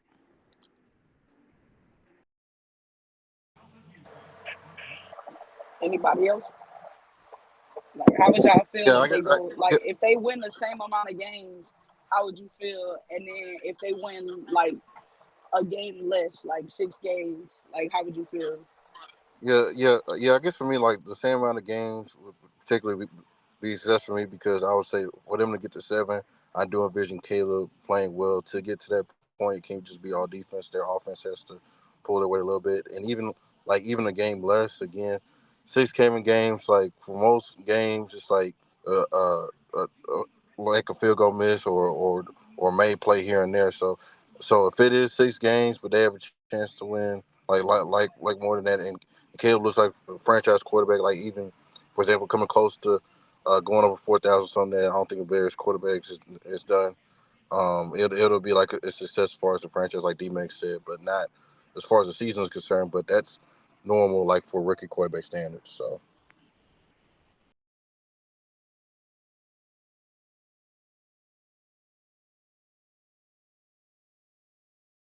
Yep. Packing Yeah, line. I think if they win 6 games, I'm gonna be. I wouldn't. I wouldn't. I wouldn't. Like y'all said, it depends on how they win or lose these games, obviously. But I wouldn't be upset with Caleb. Um, my only I would have questions, if that makes sense. Like I would have more concerns. I think if they win 6 games, 6 or less games, and they don't at least get back to 7, because like y'all said, they did add a lot of talent to that team. They gave him weapons on weapons on weapons. DJ Moore, like, yeah, I mean, we see what he did last year. He was cooking motherfucking shit left and right. And Keenan Allen actually had a healthy season. And, he put up numbers as well. So it's going to be interesting. I think if they get back to 7 games, I wouldn't call it a successful season, but I think that you should be confident in Caleb Williams. If the offense contributed to those wins, obviously, and didn't contribute to necessarily losses. Because I remember last season, they defense was getting they shit cooked by some niggas too. So that's another thing. And it wasn't all season, but if they defense to be consistently good, then they should at least get back to 7 wins. That's why I say I think 8 wins is a successful season. Even though it's not a winning season, I think that's a successful season for Caleb Williams. But I also think 7 is reasonable in his rookie season, like a reasonable expectation. Yep. Barry, why you in here? Spotty, are you on? Spotty, who's the best division of football to you? Huh? Who the best division of football to you? Who the best division in football? Yeah. To me? So technically, I have to say the AFC North, because y'all have consistently been the toughest division with 3 teams. So I What are have to the say the 3? AFC North. But I will say this. Well, last year was 3 of y'all because one was injured. But I think the AFC North is the first. But I think this year it's the AFC North and the AFC South. Like I think we're right there with y'all because of where the Colts and the Texans and the Jags are at right now. Like I think we're gonna be like a tough division, But just the like y'all Titans are gonna be. ass. Yeah, I'm not talking about the Titans. I said the Texans and the Colts and the Jags. You never heard me say shit about the Titans. Fuck Yeah, the but Titans. there weren't 3 high quality teams in the AFC North. There was 3 that were obviously playoff teams, and there was one that you can expect to win 7 to 9 games. The Titans are legit shit, bro. And Nah, the Titans, and the bro. The and the Titans AFC won North has 7 games a Super last Bowl year, bro. team. What are you talking about? The Titans won 7 games last year. And like I The said before, niggas literally won 7 games they last year. lost But you 7 just games tried last to say year. the They AFC lost North won 7 to 9 games. lost So their what are we defense. I'm doing? talking about the Steelers when I say that. And the Titans winning 7 games last year, I don't understand how that's supposed to move the needle for me. Especially considering you can Well, expect some because they defensive was regression. ass, them niggas was ass, and they won 7 games, and you telling me about a team in the AFC North that only won 7 fucking games last year as well? Because who else was Nah, winning the whole games last AFC year? North did 9-up. Oh, Yeah, the y'all was Steelers did 9 not up. win 7 games. I was Oh, saying so that you can y'all expect number the one, Steelers. like I said. So what's the problem? Y'all number I just one. think Like the what's the Titans are problem? ass. That's it. And they won But I 6 think games. I think the Titans are ass too, nigga. And they won 6 games. Well, they won 6. They one game better, I believe that. Y'all really think the niggas ain't gonna win 7 games? I think they win 7 games, dog. It's an awful roster. I'm not a big believer in the Titans person. You don't think they can win 7 games, bro? I won't completely Listen, rule it out, but anytime I people would have shitting them on the below. Titans, I'm not mad at y'all. Like, please do me a favor. Like, I'm never gonna be mad at anybody that's shitting on the Titans. But I think the niggas can win at least 7 games. Y'all don't think they got one game better? No, They honestly. upgraded their secondary and their wide receiver room. They upgraded their secondary. Yeah. They got I mean, Ladarius Sneed is and a good. Woozier. Like, what are we doing? They also got a Woozier. I'm Like, I'm not gonna lie. so he was I'm not good a when he was in the I'm not a AFC North, but Shadobi now he's fan. not good. Got you. No, I didn't think he had a great year last year. Well, I had question marks about Uzi last year in general. I do think the secondary got Hooker better. was on my team. He's fine. Nigga, he better And I than the nigga they had last year. That shit think don't even and matter. Jamal Adams last year was flat out awful, like especially in coverage. I ain't even talking about the Jamal Adams shit. That shit was goofy as fuck. I don't even know why they got that nigga. Like, that shit was funny. Yeah. Yeah, they're ass. They suck. Now I was just asking because it's a lot of people, not a lot, but like I know like 3+ people that came in here and typed about NFC North could be or probably gonna be the best division of football this season. So you ain't even The say that. You said, NFC North? yeah, NFC North, yeah. Hell no. Nigga, The, the probably talking NFC about a North? competitive standpoint. I don't know. It's the fucking Lions and the goddamn Packers. Packers, bro. Like I said, I meant what I said, bro. Until the Bears show me, my nigga, I'm not stamping shit, and I don't have no confidence in the Vikings right now. I'm sorry. Them niggas got JJ McCarthy, and unfortunately, the system that JJ McCarthy was in college does not make me feel like, you know what I'm saying, I've seen enough from him to say that this nigga is gonna be able to get out there and do what the fuck everybody else was doing with goddamn, what's this nigga name? Justin Jefferson and fucking Addison, bro. And I'm not saying he can't, but I ain't seen that shit. That nigga was not cooking in college as no fucking QB for real. That nigga was the handoff king, nigga. Check Blake Corum numbers. I guess All the you niggas narrative I saw on the is tape, that bro. offense is gonna help them out. I'm just saying that's the narrative that's Yeah, being pushed. that's the thing. I Like, think that the I'm Vikings just saying, have I 2 don't have good no tackles. confidence. The Go ahead. Vikings got good, bro. They got good pieces. I'm not taking that away from them, but that quarterback shit is, nigga. I don't have faith in your quarterback, bro. You got what? They got Sam Darnold and JJ McCarthy. You don't respect the you was head about to coach? talk about that tackle, Darisaw D Mac. Darisaw got No, I paid. think Darisaw is one of the best left tackles in the game. I like Yeah, that everything nigga. about the Vikings and specifically what Kevin O'Connell can do. I understand the quarterback questions. That's a real That's a thing. real But thing. between Sam Darnold and JJ, Kevin O'Connell will figure that shit out. I truly do believe that. I just believe in him as a coach.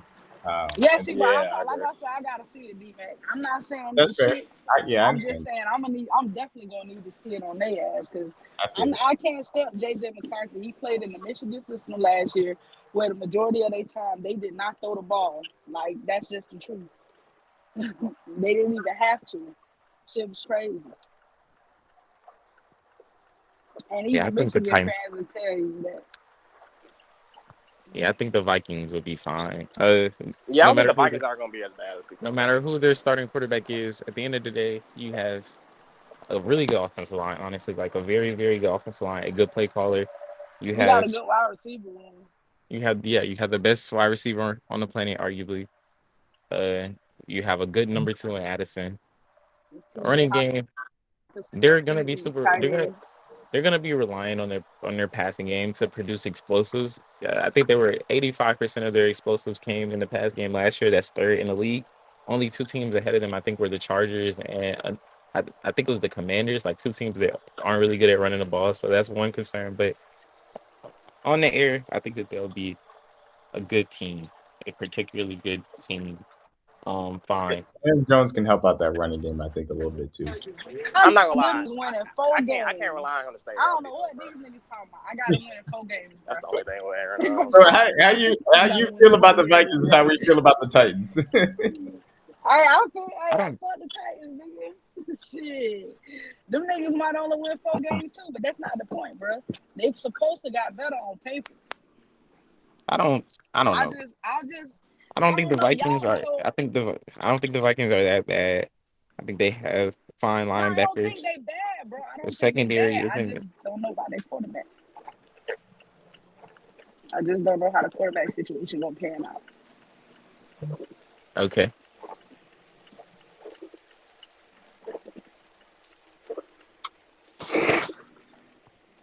So yeah, I don't think the NFC North is like one of the toughest, like the top toughest division. I don't I think mean, we we gonna do have that. got 2 Super Bowl contenders in our division. To be fair, Contenders. I mean Where the super who the contender? Packers were a quarter. Actually, they were drawing a little turnover away from winning that game. Personally, So we coming into the season calling Packers Super Bowl contenders now? I mean, I don't think you So should, I but guess do we, so. do we want to that's do just a my Super Bowl question. contender I'm list? just trying to. I'm like, opinion. damn. Yeah, That's just I my don't opinion for know, what I bro. saw last year. That's just me though. I mean, if you gonna do that, then you might as well say the whole fucking AFC North. At least 3 of them niggas is Super Bowl I mean, Yeah, because the that's contenders. how Lions. you That's I word it. mean, Yeah, I that's mean, how you but doing but it. like, but what are people, we doing, bro? aren't the The Lions Bengals. good? The Lions good? The Packers are a better team than the Bengals and the Browns. I feel comfortable Yeah, they saying are. that. The Packers for sure better than the Browns for sure. They for sure better than the They Browns. better than They the better Bengals than the too. They got a The better Browns. O Bengals are line. They not. got a better run game. You The got Bengals the I Bengals agree can with go that. either way. The Bengals can go either way, but the The Browns they Bengals for could sure go better. either way. It's a little like I have the Packers slightly better than the Bengals, but the Bengals could easily be better than them. So I don't think I there's just anything. don't see the Bengals. I mean, to be fair, both these defenses probably aren't going to be good. For in the Packers' No, case, I it's think not. the Packers can be more successful than the Bengals I shit. mean, I think the Packers they have a talent defensively, but I'm not. Every year, we kind of do they have a good talented roster defensively. Why does it never work out? And then it's like linebackers aren't good Banged enough. up. They be Obviously, banged the up. The play linebackers made. The linebackers made. The pass rushers be banged up. and Secondary. then the coaching. It really comes down to the coaching, though, bro. Let's be real. I mean, LaFleur was fine last year. He was just obviously I'm not not the guy talking who We needed about. to talking about win. defense. Talking Oh, about you the talking Bengals. about the Bengals? This My You fault. talking nigga, about the some Bengals? Yeah. niggas listen to respond, bro. Why would I be talking Nigga, about this, bro? But I think the offense, if the offensive line is anything other than because they were one of the worst units. Another example of a team having one of the worst units in the league and still being successful offensively. If the offensive line is even 15th best, they should be as good offensively as like any team that's not named the 49ers, honestly. And I mean the Chiefs, if everything works out, Rice doesn't get suspended for too long. There's a lot of ifs on the Chiefs side. Kelsey doesn't see too big of a regression, but like Reed, Dobbs, I don't love Watson. I'm not as crazy as everybody else on him, but he's fine. He's good. Like he's a decent. He's a. He with the rest of their wide receiver. They have a basket.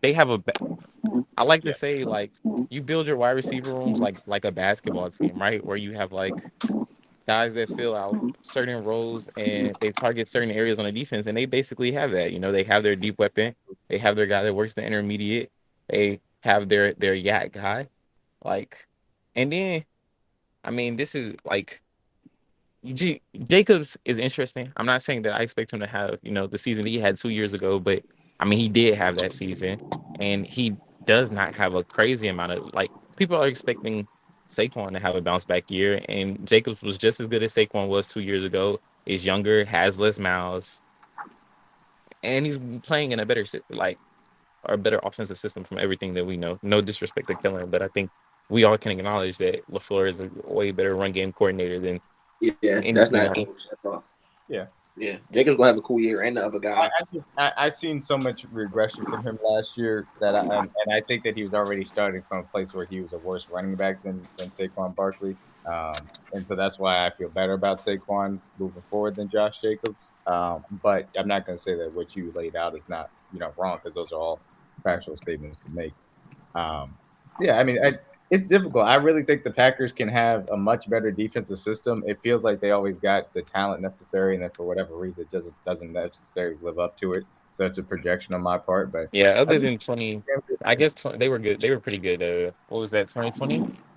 Yeah, 2020. Or was that 21? How does BYU look like fucking Penn State in this? Yeah, and the Bengals, it really just Joe Burrow. You assume that he's going to be healthy. How much can Lou in the playoffs kind of push their defense to maybe outperform that talent is the question mark. The pass rush should be fine.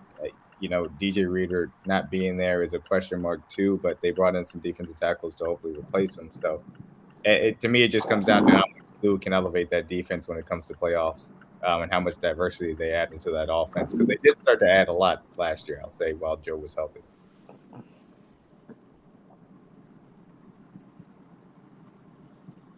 Yeah, having a good convo. Giving up, or am I just super high on love? This guy is funny, bro. I ain't gonna lie. I mean, Love in a really good the offense. Brown So shit might be a little gas. I think the Brown shit, like, I like Love at this point in his career more than Deshaun, but I think the Browns got more weapons offensively. They obviously have a style that they want to play. I think Deshaun will be more comfortable this year, even if he's not ever back to the form that he used to be. Like, I don't think he'll be as bad as he was in spots last year. And then their defense is just, I think their defense is going to be good. Like, they have arguably the best pass rusher in football. They have a really good secondary, in my opinion. And, really good? Well, they have a good secondary. I think they have some really good players. That's definitely a really good secondary. Yeah. They played that last year.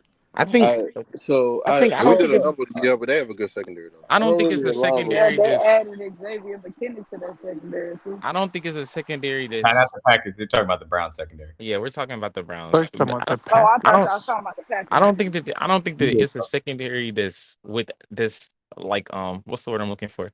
That their regression isn't possible for them. Because on a year-to-year basis, I think we all recognize like cornerback play goes up and down, safety play goes up and down. And they're not, unless you're, across the board, you have really, really, really good corners. And I think honestly, they were a team that they have a good defensive infrastructure, but they were a historically good defense last year because like they just had the best defender on the planet. And it was, I won't call it a carry job because those are good players, but it was a little bit of a carry job. But that's where it starts, Eli. And that's